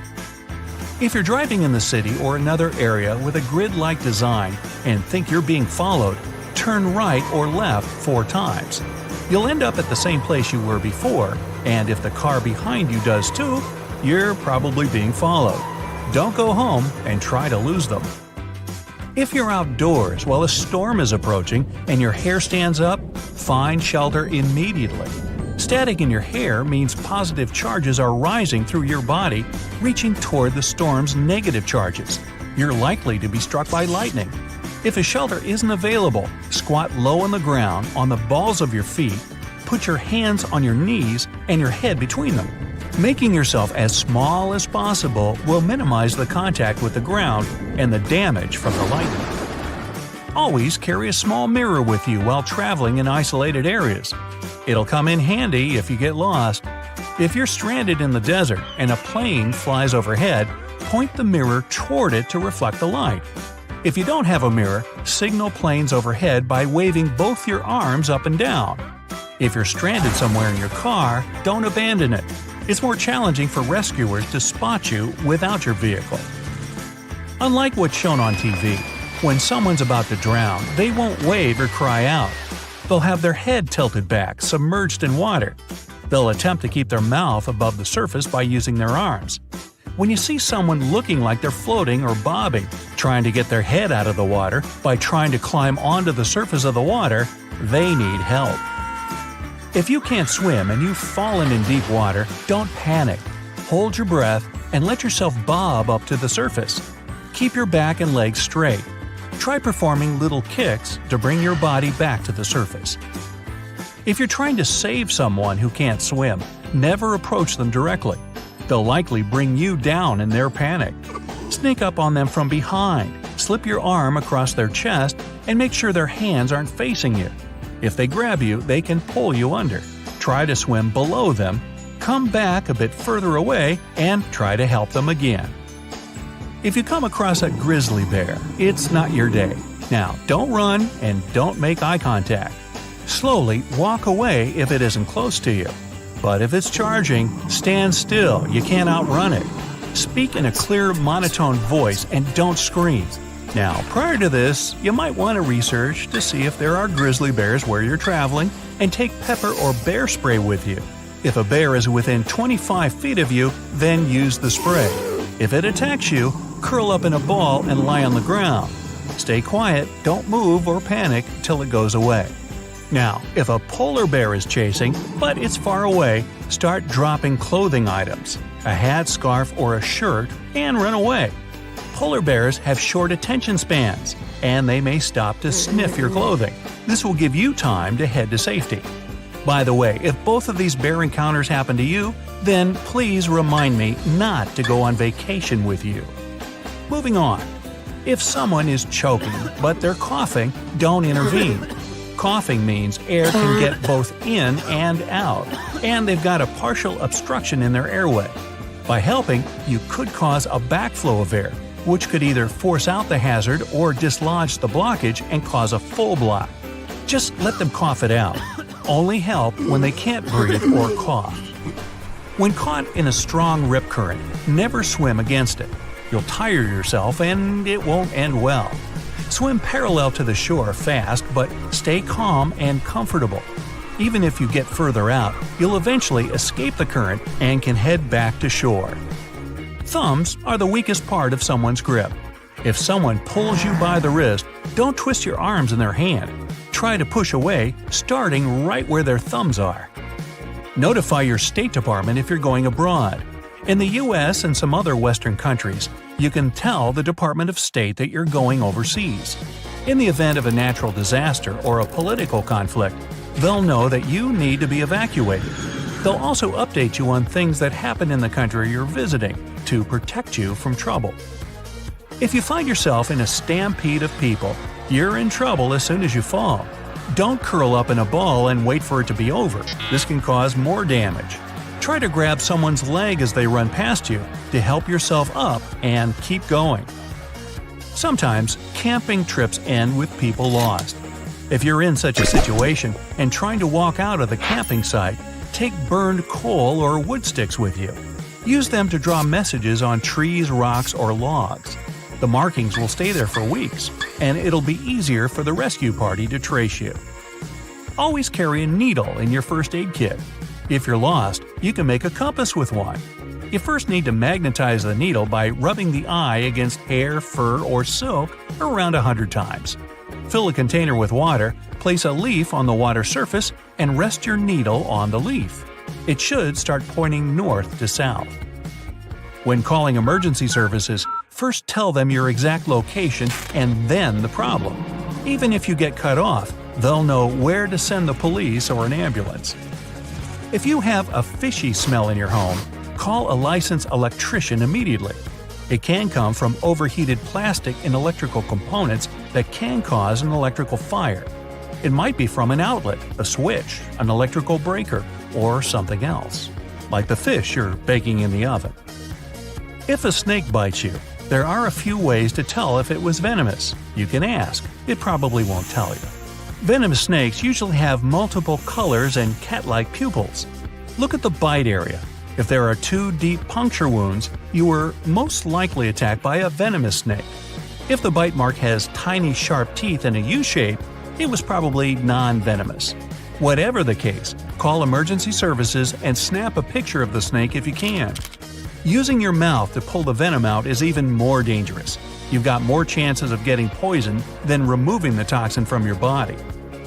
If you're traveling and exposed to freezing temperatures, you're at risk for frostbite. At first, a part of your body will become hard and pale. Then you'll experience aching, stinging, and numbness. To avoid frostbite, apply petroleum jelly on your nose, ears, and the tips of your fingers and toes. You did remember to bring some, didn't you? This brings up a reminder. If you're shivering while in the cold, you're safe. Your body is trying to warm you up by contracting your muscles. But once you stop shivering, and if you grow tired and want to sleep, then find a warm place immediately. You're at risk for hypothermia. You'll need a warm compress on your chest, neck, or lower tummy. Never apply a warm compress to your hands or legs. The sudden temperature change could force cold blood back into your heart, lungs, or brain, causing your core body temperature to drop. If you're lost and you need to drink water from a stagnant source, always boil it to purify it. Untreated water has bacteria or other oils and chemicals that can be harmful to you. The exact temperature and time you need to boil the water depend on the altitude. To be on the safe side, try to boil the water for 3 minutes. When cooking oils start to boil, they'll smoke and then catch fire. If that happens, turn off the heat and don't remove the cooking pot. Cover it with a metal lid. Fire won't survive without an oxygen source. Use baking soda to extinguish small grease fires. You'll need a ton of it to do the job. And only use this tip when the fire is small. Never use water. It'll cause the oil to splash and spread the fire. You got all that? Good. You can turn ordinary matches into waterproof ones. Apply a thin coat of nail polish to the matches and let it dry. Once they're ready, they'll stay dry enough to start a fire even if you drop the matches in the water. If you get lost somewhere during the winter and need a drink, then don't eat snow. It has much more air than water, so you won't even feel much more hydrated. Your body also wastes a lot of energy trying to eat it. Even worse, you might lower your body temperature and could even get sick. If you find yourself face to face with a coyote or a wolf, don't turn your back. Slowly retreat while facing the animal. This might only work for a single animal though. If you meet a pack, then the most important thing is to make sure that they don't surround you. Back away towards a tree and press your back against it. Then choose the right moment and climb it as quickly as possible. Several layers of clothing will warm you better than one warm fur coat or down jacket. Air will be trapped between the clothing layers, insulating you and keeping your body warm. If you get lost in the woods, always try to sleep a little above the ground. You can lay on a layer of branches and leaves as a makeshift bed, or stretch a hammock out between some trees. At night, the temperature drops and the ground becomes cold. Even if you build a fire, it could go out while you sleep, and the ground will be sapping your body heat. You're in a boat in the middle of the sea, no food, no fishing net, and you're hungry.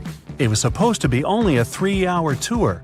Well, guess what? You can catch fish with the help of shoelaces and any object – phone, watch, or keys. The shadow cast by the boat in the sea can attract fish, and a reflective object can work as bait. Tie your keys to your shoelaces and use them as a fishing rod. Even if a fish doesn't bite, activities like this are a good way to maintain a healthy mind on the open sea. A short meditation can save you from a panic attack. You need to focus on your breathing and try to slow it down. Your brain will quickly calm down and turn its focus away from the panic. Oxygen masks in airplanes work on the same principle. When you control your breathing, your attention is redirected away from whatever bad thing is happening. You can make a torch out of a log. Put a small log vertically, make a deep star-shaped cut on the top. Put dry grass, leaves, and sticks inside.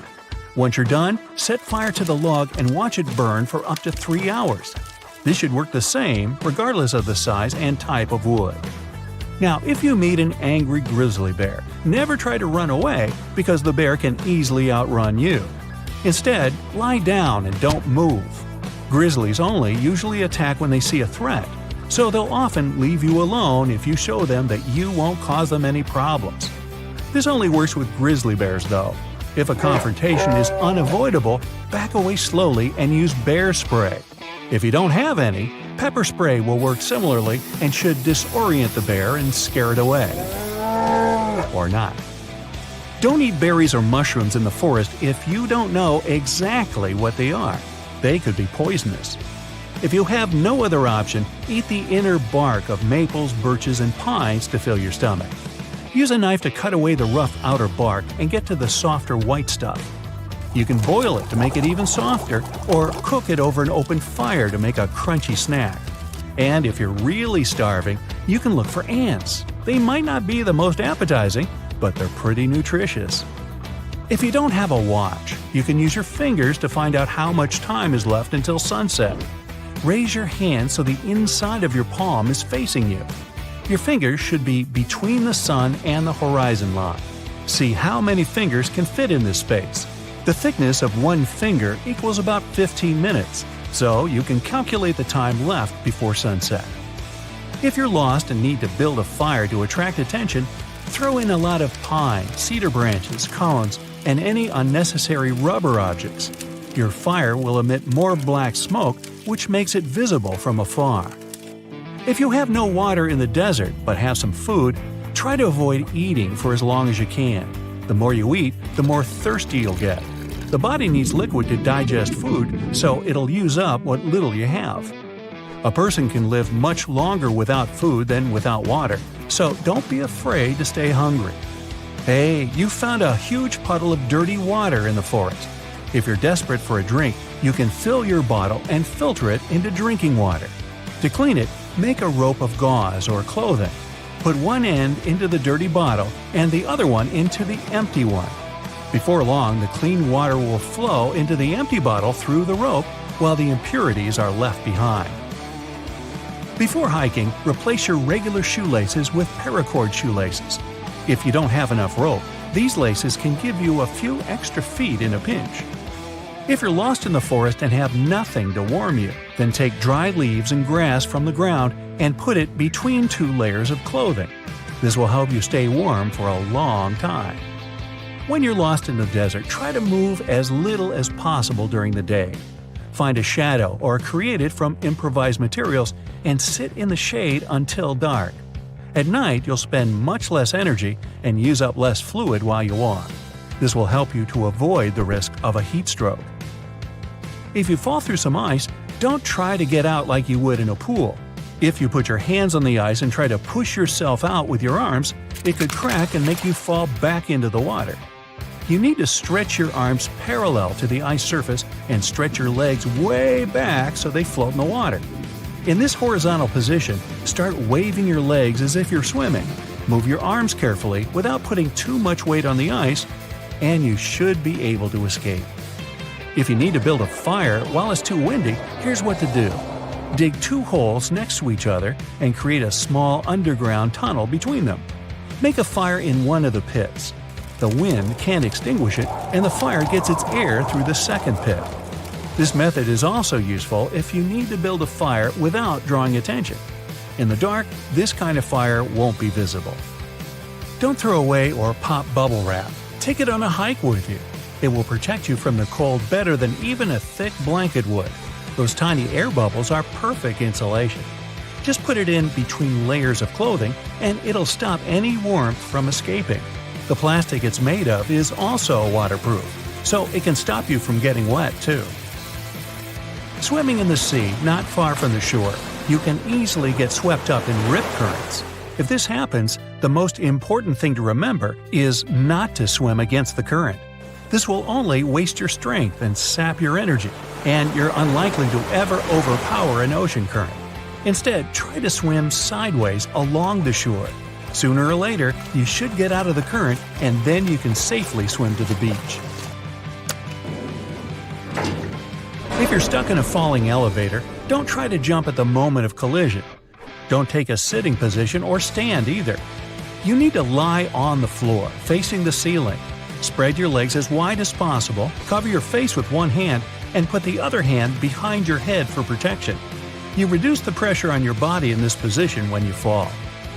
Ooh, you're lost! A rescue helicopter flies over the forest, but you don't have a flare and don't have time to build a fire. Use a small mirror or phone screen to reflect the sunlight. Aim the light beam towards the helicopter. Rescuers should notice the glare and fly over to save you. Oops, another burglary in the US has just occurred. Wait another 22.6 seconds and there will be another one. Hey, no need to worry about your property. Forewarned, forearmed. Let's explore a few tips on how to protect your house. A mere sticker can contribute a lot to your house's safety. For instance, you can use a sticker that says you have a home security system, even if in reality you don't. It may not sound convincing enough, but still, burglars prefer not to mess with such houses. Just one more tip here. Make sure the sticker looks true to life, so a makeshift sign won't do. It's better to fork out some money and grab a real-looking sticker. Another smart trick is to leave a pair of really large shoes on the porch so that the burglars could clearly see them. It will make them think someone big and dangerous lives there, and they won't fancy meeting them. Right, now let's inspect your door. I hope you don't leave the keys under the doormat. The only things you can leave under the mat are the cookies or chips. This is a fun way to see if someone was visiting you while you were away.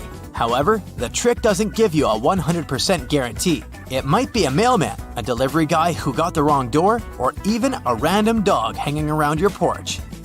Yeah, cookies feel better in your stomach, not under the doormat.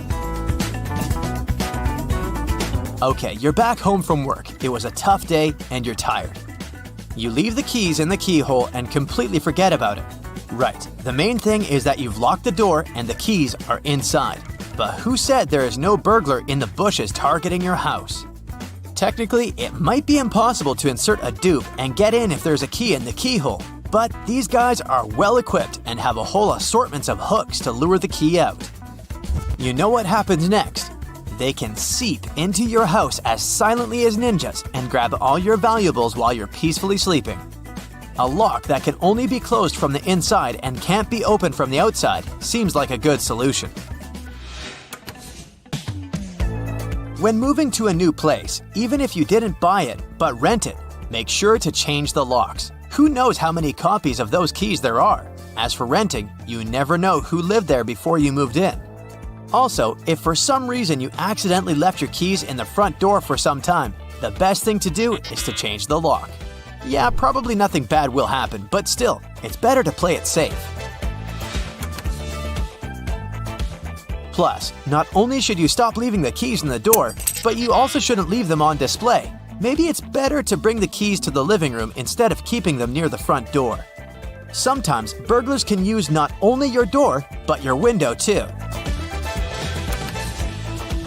Mind your trash, especially if you throw away some pricey stuff packaging. Don't let the thieves know what you purchased and how much you paid for it.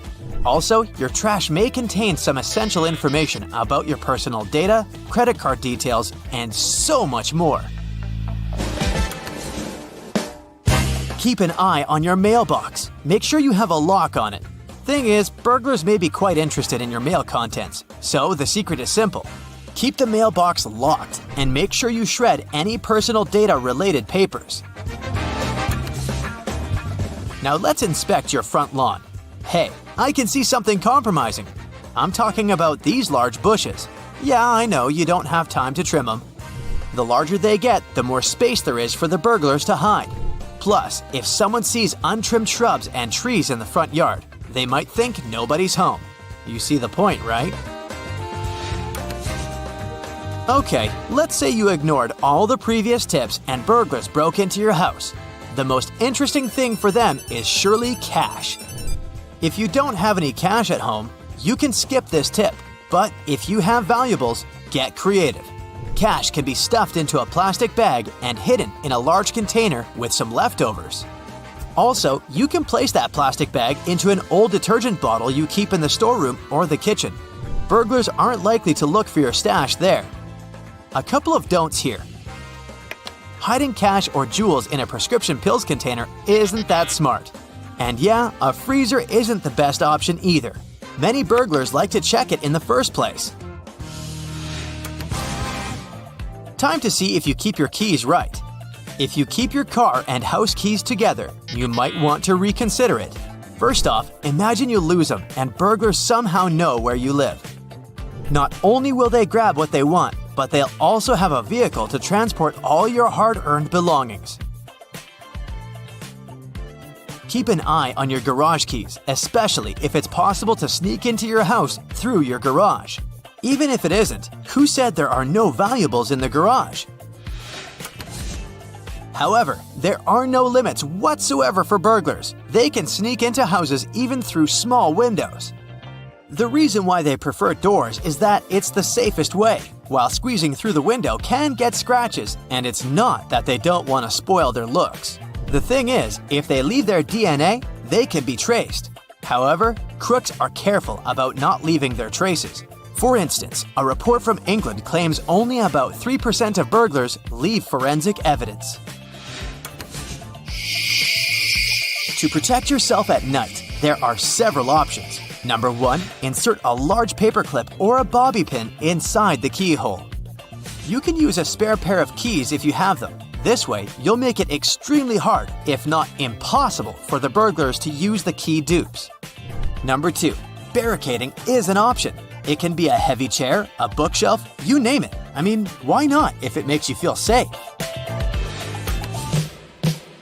If your door opens outwardly, a jammer could do a great job for you. A chair can be super handy. Secure it under the doorknob. It's not the most powerful security system, but at least it does its job. Binding the doorknobs or handles together can be an option too. A dummy security camera can protect you during the day and night. Again, burglars are not as fearless as they may seem. If you have a real CCTV, make sure the crooks don't deactivate it, so place it in some hard-to-get place. If you're ready to fork out some money for protection, then the motion sensor light is exactly what you need. Crooks like dim spots, and once they approach your place, they'll be frightened off by the bright light. This solution works as long as the burglars know you're home. In case they're sure you're away, it's way less efficient. TV and radio timers are another trick. With their help, you can imitate your home even if you're not. A perfect match for the motion sensor light. This trick can help outsmart some burglars, but again, it doesn't give a 100% guarantee. Some of them aren't afraid to break in, even if the TV's on. What about live alarm systems? This can be real or fake too. I'm talking about dogs. Remember the trick with the boots? You can do the same with a dog if you don't have one. Leave a large bowl on the porch, but make sure it all looks real. I mean, the bowl should not look untouched and brand new. Hey, do you know all your neighbors? If not, it's high time you baked some cookies and visited them to know them better. First, the crooks don't really like to operate in areas where few people know each other and care for each other. This way, their chances of being spotted and reported are extremely high. So, a sort of neighborhood watch is a perfect way to protect your house. And who knows? Find new friends. That's it for today. So hey, if you pacified your curiosity, then give the video a like and share it with your friends. Or if you want more, just click on these videos and stay on the bright